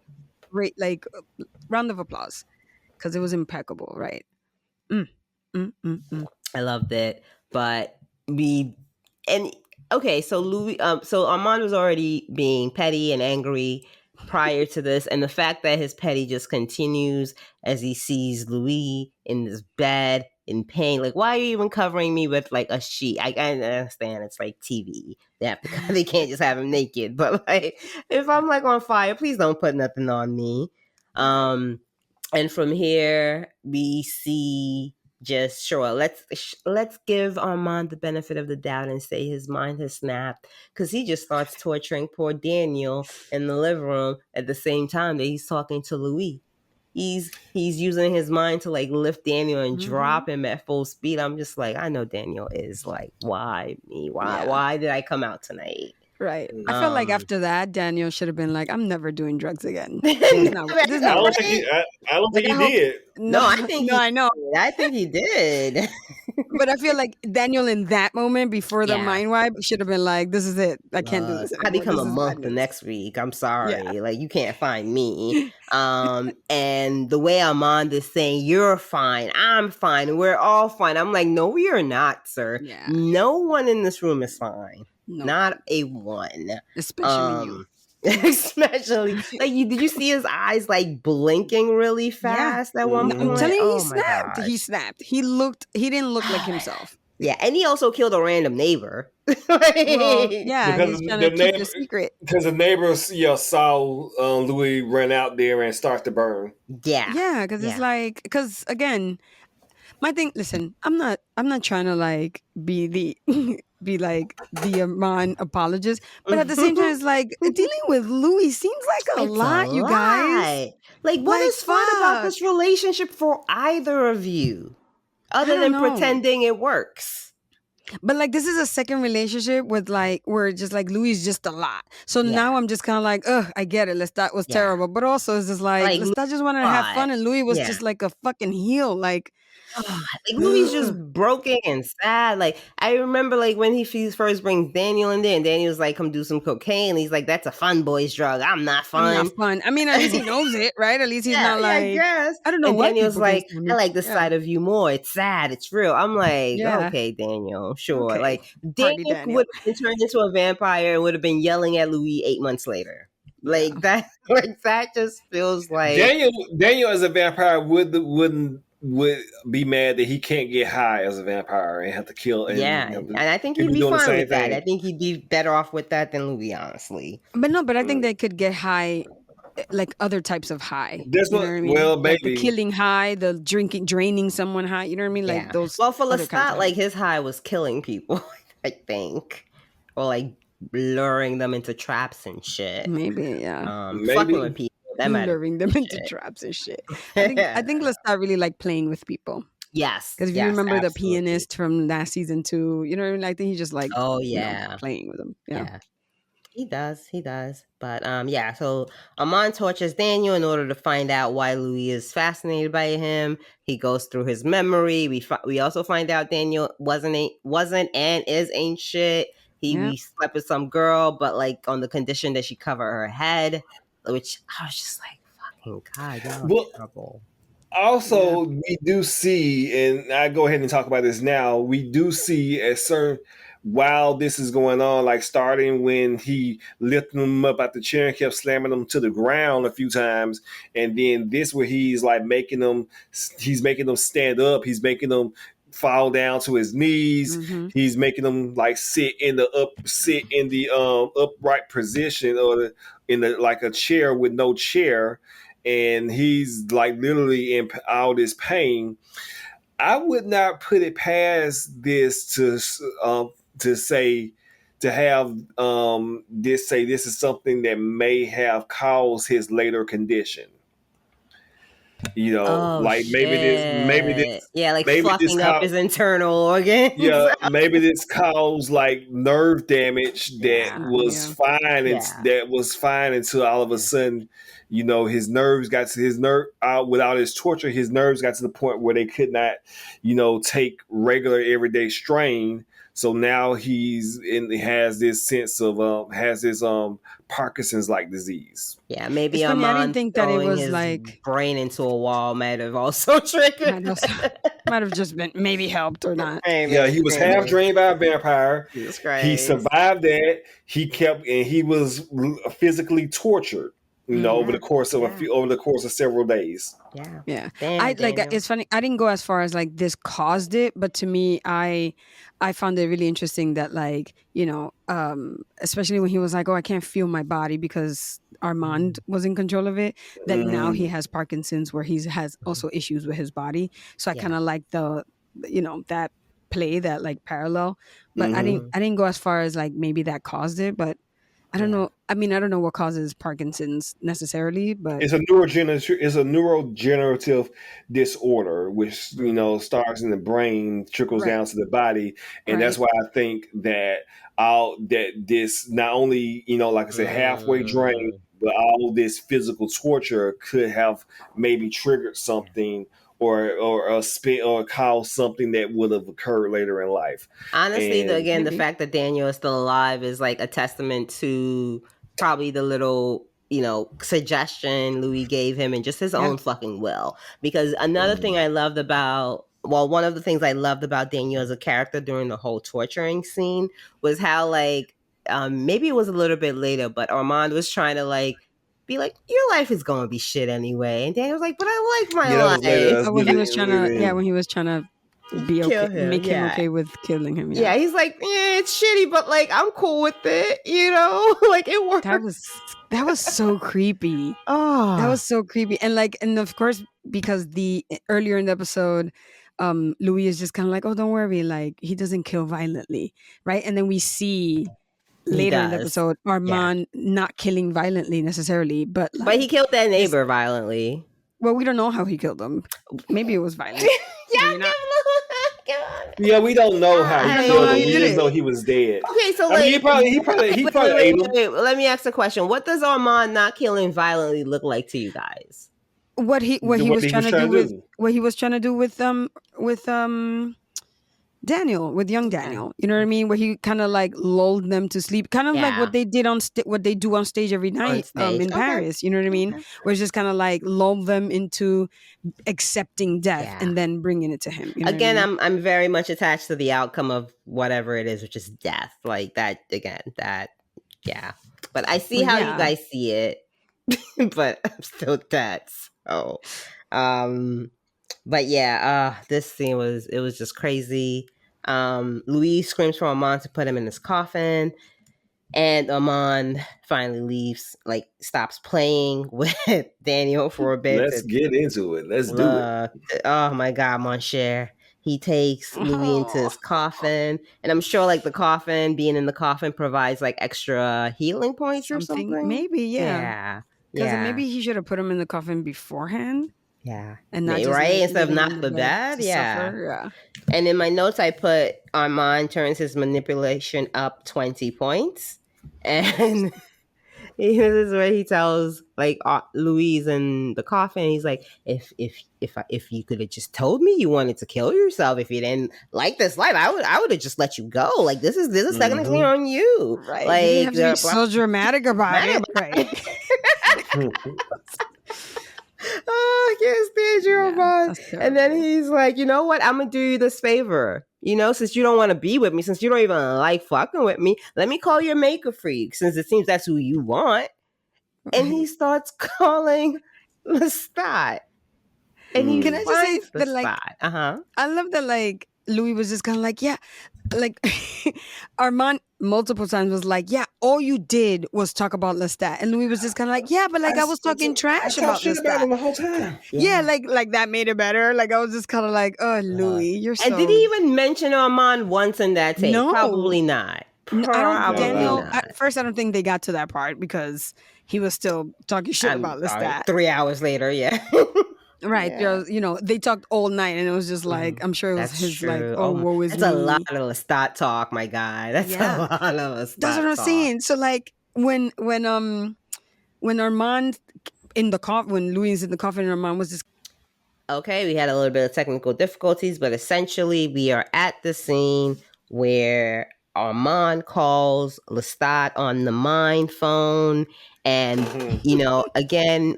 Like I say, I always love it when Lestat makes an appearance, whether or not he's physical or not. Like, it's still fucking effective. Because my guy is like, Monsieur, are you all right? And blah, blah, blah. And I thought, oh my God, he's like, tell him I love him, Armand. I was like, say it, Armand. You say it, you bitch bastard. First of all, this petty Armand. Okay, see, here's the thing. Armand was Drake this entire episode. Not Drake. Armand was a freaky ass nigga. He a 6'9" guy, freaky ass nigga. That was Armand this whole episode. Yeah. And the whole thing when he called, like, first of all, why doesn't Louis have this power yet? Or maybe Armand didn't teach him how to do that. And I thought you can do that with your maker. Maybe he doesn't want to. You can't do it. Maybe he's got him blocked. You cannot do it with your maker? You can't. They established it in the first like season. The privacy thing. Yeah, okay. Yeah. You can't do it with your maker, but you can do it to other vampires. Which why have they never tried to do it with Claudia? I don't know. Yeah. But you know, that's still all up in the air. But when he calls him and he's saying like. What have you hurt yourself, Lee? Are you hurt yourself, Are you okay, Louis? I love you. My shit. My liver, mama. And Armand is like, Static. I'm not Can saying hear that. you. Drop You're cutting call. off.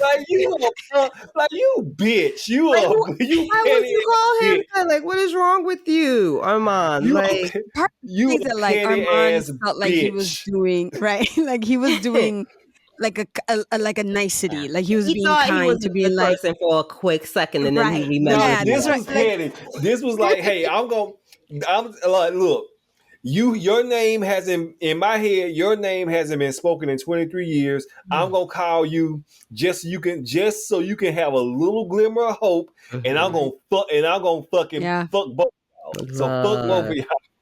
Like, But it's funny because again, in the mean. same Just breath mean. he's doing this, it also is hurting him as well. Yeah. Not only to Yes, hear the hurt people, hurt voice people, hurt of the people. man who before Louis, Yeah. who broke his heart Yeah. after he said I love you to him, Yeah. but also that particular man also saying I love you to somebody else that happens to be Armand's like current boo. Like that's just, Yeah. I don't know, that's Giving someone what's the else term? love that he never gave him. Yeah, like to me, I just feel like that was also like, sure, he was like maybe fucking with Louis, maybe being nice to him, whatever. But I also think that like he was like, what's the term? Self-flagellating. You know what I mean? Like he was Yeah. hurting himself just by Yeah. doing that in general Because too. don't say Which you're I doing found Louis a that. favor. You're just being an asshole right now, Louis. Yeah, but like when you're in those moments, that's not how you're seeing it necessarily, right? You may want to hurt the other person. You may want to have it be a nicety because you did this because you're so pained of blah blah blah. Maybe he can help. And when he was just like, talk to your maker. You know what I mean? Like But he's Louis is also like, I don't want to talk. Like, something's holding Louis back from talking to Lestat, whether that's guilt or who the hell knows. But he's in pain. But like, you could also hear the pain in Lestat's voice as you he's could like, hear the pain in Monsieur. Lestat, yeah. Oh my Yeah. God. Like, I was just And like, like I you could don't hear like the this. pain in Louis too when he was like, I'm calling Lestat, and Louis like, Yeah. no, Don't no, call you know what I him. mean? He kept saying No. no, and he was like, and part of me is just kind of like maybe he doesn't want to hear Lestat or know about Lestat because it's gonna make him go to him. It's gonna make him, you know what I mean? Like he cannot help himself, how But he at the feels, what same he does, or point, whatever. a lot of people say the reason why Louis does this interview is so Lestat can find him. So I mean, Maybe. Armand said as much in this, for the first interview as well. yeah. So let me ask y'all this.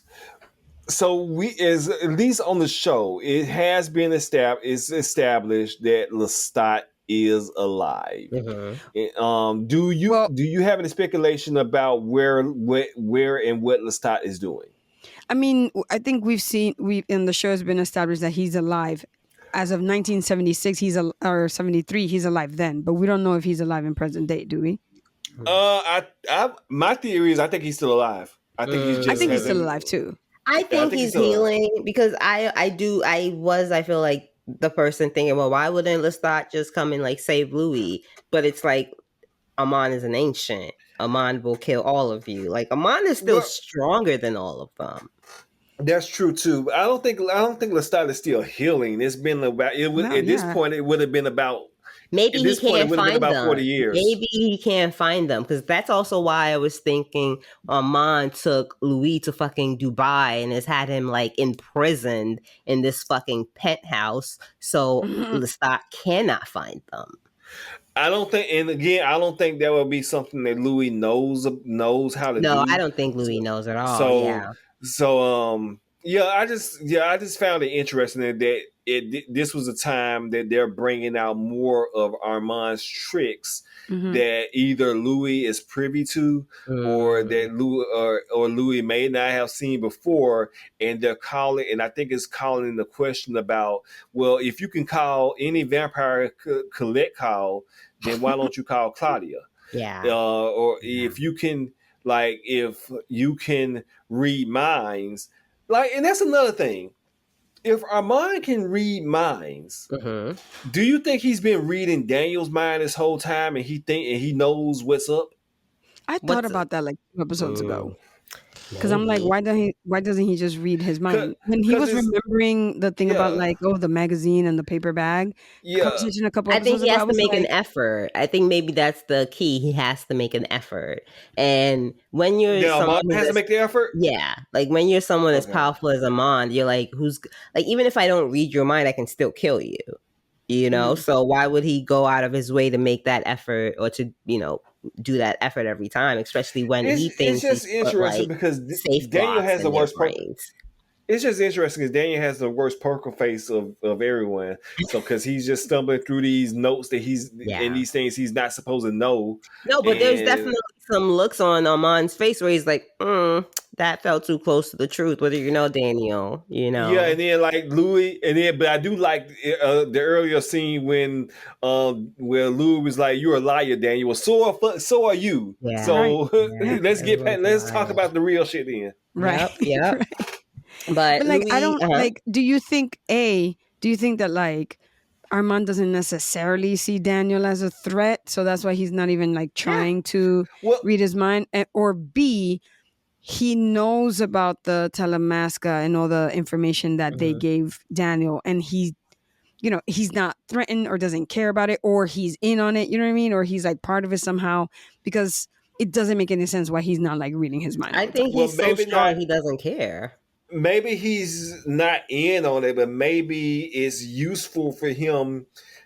If this was something that Armand was going to take out, it's useful to keep Daniel thinking that he has not been reading his mind, or he doesn't know how to read minds, and that way so when Daniel gets closer to this group, then Armand can come in and take him out. That's possible too. That's possible. Yeah.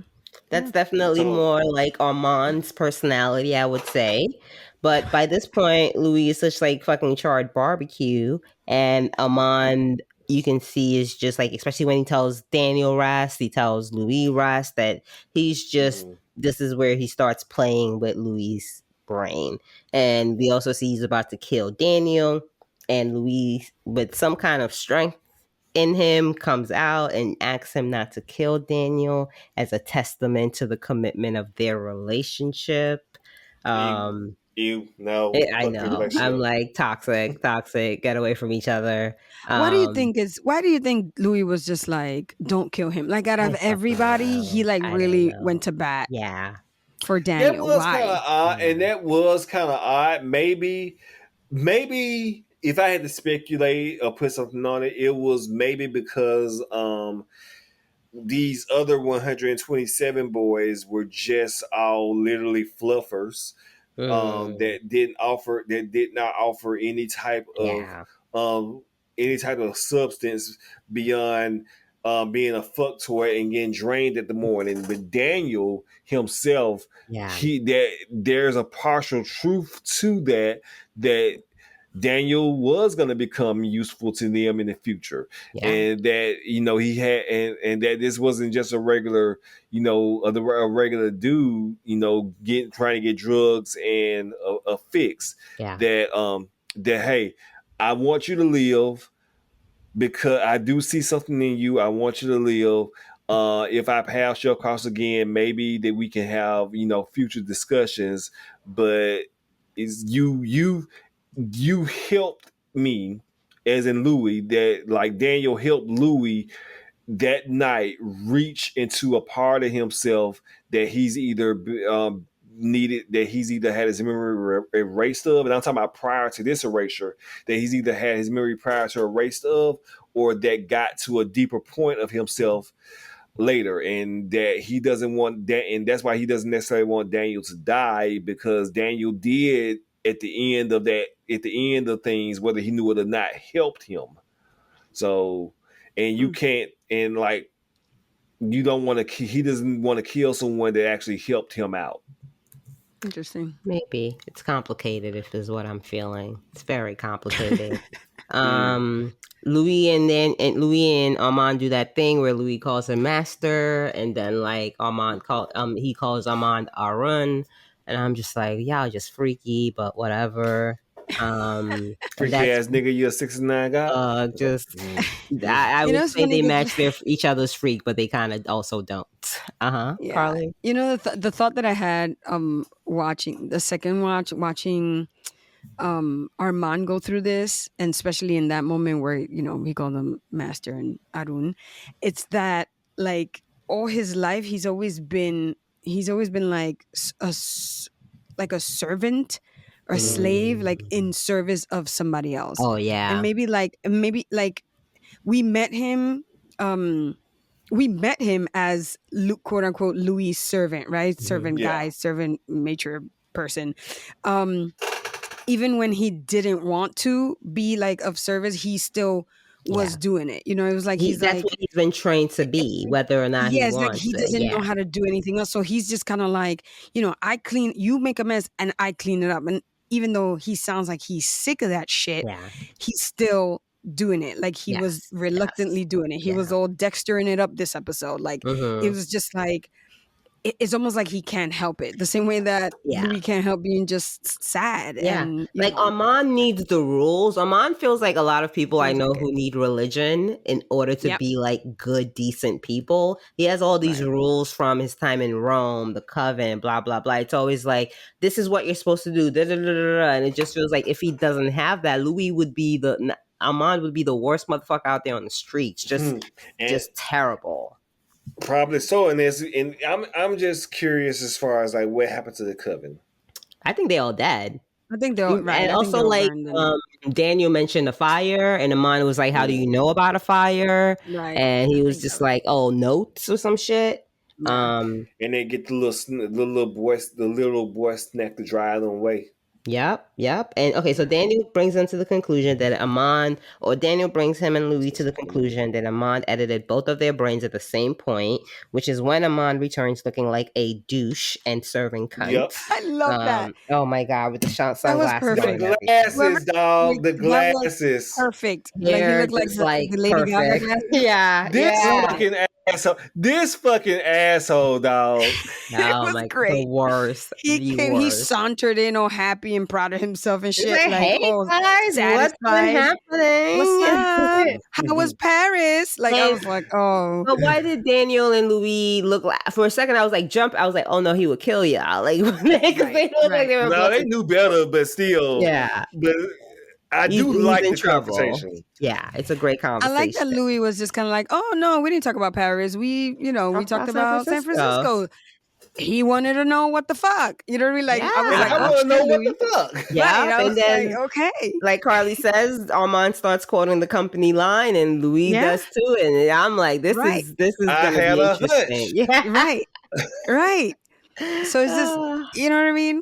But like, but to go back to like Armand, the fact that like when he was telling young Daniel that his first memory, the first thing that he remembers is being chased by slavers. Yeah. You know what I'm saying? So like, it's like, and now he's chasing someone. Like, he's a man of contradictions. Aren't we all? The episode just sort of ends at this point where like Louise looking at Armand like, I'm gonna fuck you up, and Daniel's looking like, I hate both of you and I can't fuck you up. Right. But I can't fuck y'all up, but at all. But such masterful ending. Like, I just completely loved it. Do you guys have anything to add before we jump to feedback? The connection between Louis and Daniel all these years. Like, I think he didn't kill Daniel because I think a part of Louis actually likes Daniel, not not like that, but like he likes him. There's something there. Yeah. And you add on top of that this like telepathic or connection that they have via the words that Louis told him that he thought was somebody else, but now he knows the truth. Like that kind of steering his professional life in a way, like that connection that he has with Louis, like that, I didn't expect that at all. And that totally blew me away to kind of end the episode with their relationship on those terms. Yeah. And Armand and Louis both kind of shaped him, because Armand was all like, you're going to be a terrible father. You're going to have a gentle drinking problem. Right. Your kid's going to hate you. And all of that kind of happened. But the part of Louis where it's like, but you will be a good, writer. You have a point of view. You have all that stuff. Yeah. Now, do you feel like if Armand had not put that previous shit in his head, would he happen? Like, we know he had a successful career because that's what that was the gift that Louis gave him. Mm-hmm. But do you think if Armand had not put all that other shit in his head about you're going to be a terrible father, you're going to be an alcoholic, do you think that would have come to do you think if he had not have done that, he would have had a successful relationship? I don't know if I would say it was successful, but it would not have been a guaranteed failure. Right. You're right. Yeah. Okay. Yeah. Interesting. I think both of them shaped his life in some way. So, they're his maker. Exactly. Yeah. It's so fucking interesting that these two vampires and this one human, that their lives maybe not always have been, but like everything has come like kind of full circle, and they're so intertwined together with their histories, which brings me to another point. We have rules. What do you think the point of the interview is? And knowing the fact that Armand is involved with it now, because there is a rule, one of the cardinal rules, you are not supposed to put the history of vampires out there. So why do you think Armand now, who made these rules, why do you think Armand is kind of like cool with this now? I don't think he's cool. Go ahead, Carly. I don't think he's cool. No, I don't think he's cool either. I think that like we know based on what Ragland, whatever his name was, from the Telemasca, that the 4 people that have tried this before, we don't know if it was with Louis and Armand, but like the 4 people that have tried to like, interview or tell the story of a vampire have perished. Who's to say that that wasn't Armand? Who's to say that like, they don't do something? So I think he may be doing this to like appease Louis somehow, and then he'll do something to Daniel to like make sure it doesn't get out. If he's obviously, that's if he still believes in those cardinal rules, that he's been holding for 500 years. And I think absolutely the one thing Armand is he thinks he's a good boy because he's following the rules, right? And I think because we haven't seen how Claudia's situation has resolved itself, we're not able to see how Armand would handle this whole Daniel thing. Because there's no way in hell Armand wants this out. He didn't even want him doing the interview with Daniel. But the fact that Louis keeps pushing it, he also gives in a little, and now we're all here where at the end of the day, Armand is this ancient, powerful vampire. He could sweep anything under the rug. So I feel like he thinks he's still in control of the situation, no matter like how close it gets to being revealed to the public. Yeah. But such a fantastic episode. Really. One question for y'all, and I think I may know the answer to this. Does Daniel have bite marks? I don't know. I don't think I've seen his neck that close. Like in modern day? Like, yeah. I think I remember maybe. That would have healed, though. It's been like 4 decades. I think maybe in season 1, episode 1, like when he gets the tapes, when he first gets those tapes like FedEx to him, I think that they showed that he still had like bite marks or healed over bite marks on his neck. I gotta go back. The beginning of the first episode, we could just.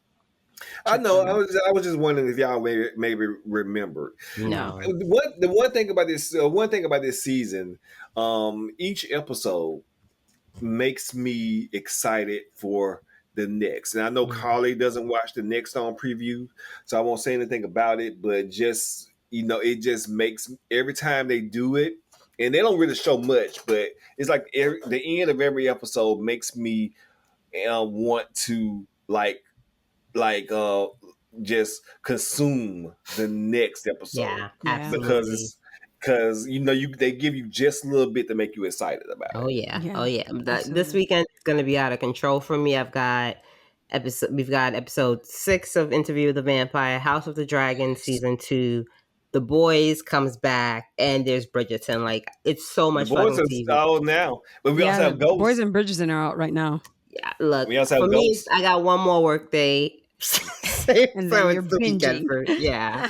I'm binging it all. I'm not moving from my couch, it seems, with all them shows out. Yeah. That's good. For this episode, I think it answered so many questions that we had about the dynamics between the 3 of them. Yes. What happened in San Francisco? Like, why does it feel so messy? Why does it feel right? Why does it all these like emotions, like what's going on? But it also set up I think the next 3, which I'm thinking are the last 3 episodes of this particular story, I think is set it up so brilliantly. So to kind of piggyback off of what you said, Joanne, about like being excited for the next episode, this episode in particular really set that up. Where like at the end of this episode, I was like, oh man. And I had all these like, my juices were flowing. I was like, what's Louis gonna do? How is this gonna affect Daniel? What's up with, you know what I mean? Like, how is this, like we're getting to the conclusion of what happened to Claudia. Like, it's gonna be insane. Like, it's no one's gonna be happy, I think is the answer.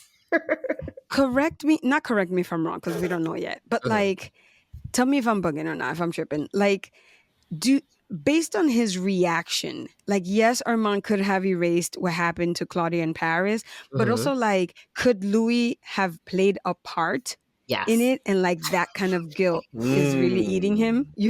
I like that. I like you're that. just like, fuck that. Yes. Louis a ball of mess. I love Louis. He's a ball of mess though. Any chance Louis is taking to put some memories dormant in his brain, I think Louis is taking that chance because I like it. I do like that. Honestly. Because just like, again, just kind of being like trying to see things from the other side, right? And was he raised in the Catholic faith? Like, he likes penance, right? Like, so Louis didn't have a chance. I'm sorry. No, but like, to me, is more like if seeing it from the other side and not having Armand be like a complete asshole, like Louis had something to do with it, and Armand kind of may have erased his mind to like as a kindness. You know what I mean? Yeah. That's what I was thinking. He passed the expiration date. Right. If that's what happened. But like, just based on Louis' reaction to it today, like when I was watching it today, rewatching it today, I was just kind of like, oh, I wondered if he had something to do with it. But because that was a really deep reaction for him to just run straight into the sun. You know what I'm saying? That's something I noticed in the past where they could barely mention the word Paris, but in this future life they all live in, it's all like Paris was the best. It was like, I was an artist of my life, but you could barely say pup in like the 70s, but now it's all like the best and I love and like something is not adding up here, and whatever that something is, it's just I think it's gonna be a lot. It's gonna be a lot. But on that note, let's jump to, we're coming on close to 2 hours. I feel like this is a lot for you guys and you guys are loving it.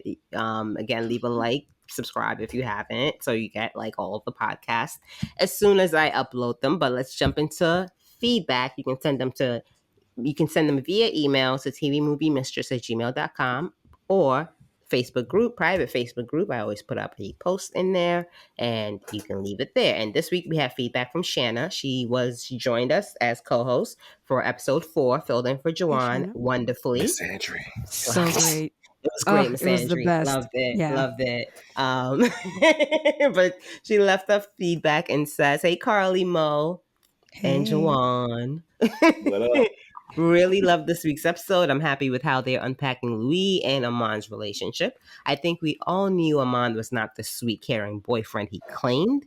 Young Bogosian was amazing. The cast is top tier.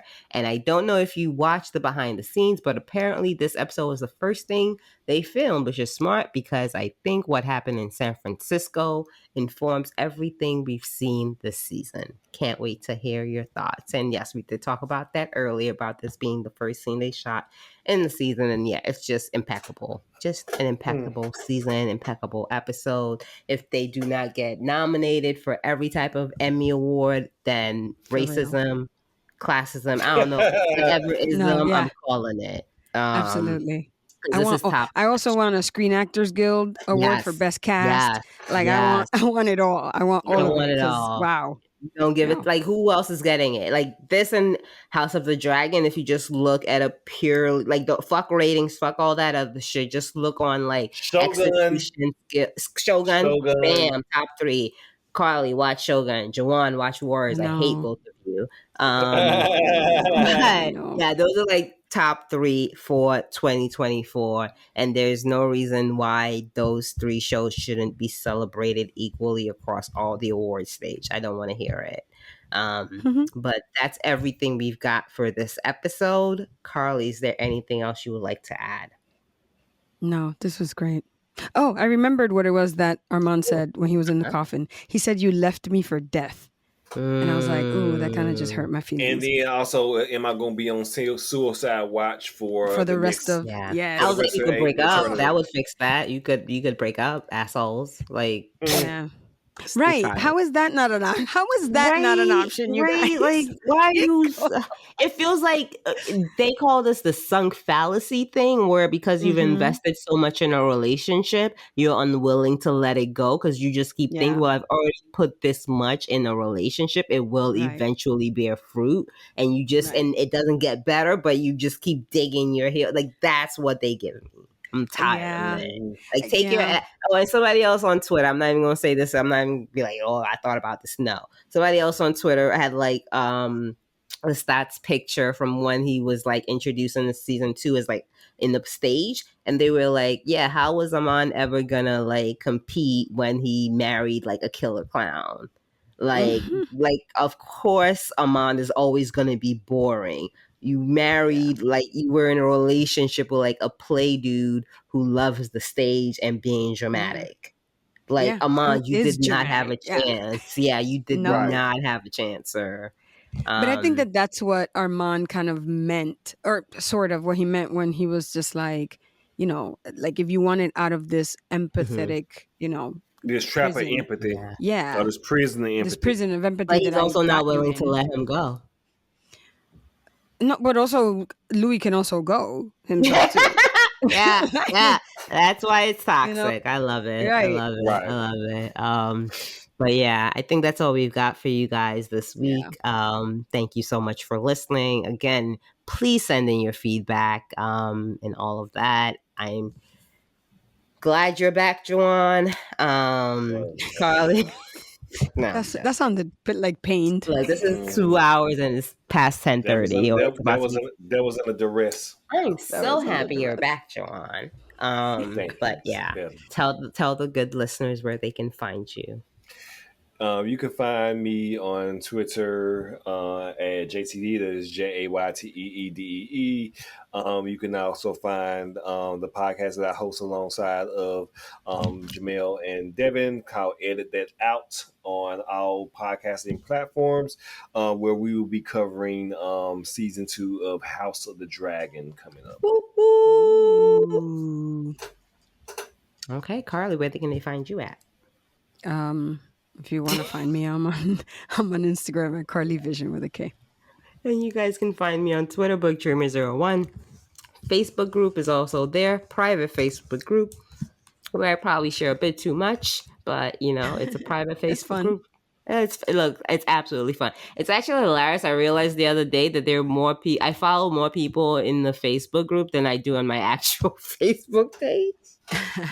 And I'm actually kind of happy with that, even though like a lot of my I think a lot of people in the TV movie Mistress group are lurkers and quiet and introverted. It's cool. I see y'all be watching. That makes me happy still. But yeah, just TV movie Mistress across all the platforms. Please leave a rating if you haven't done so, if you're enjoying this season. Oh, this will be on I'm going to be putting season 2 all up on YouTube as well. Throw some pictures up in there, do a PowerPoint. Feel like I'm doing the same shit I was doing in like 1998 when like I discovered Sailor Moon, and I would like upload pictures on like Netscape and shit. Like I'm like, nothing has changed. The technology got better, but I'm doing the same dumb shit I did at 13. So that's awesome. Whatever. But yeah, thank you guys very much. You like you like what you like. That's it. And I love it. I ain't gonna be afraid or ashamed like Louis. But yeah, thank you guys for listening, and we'll do this again next week. Bye. Bye.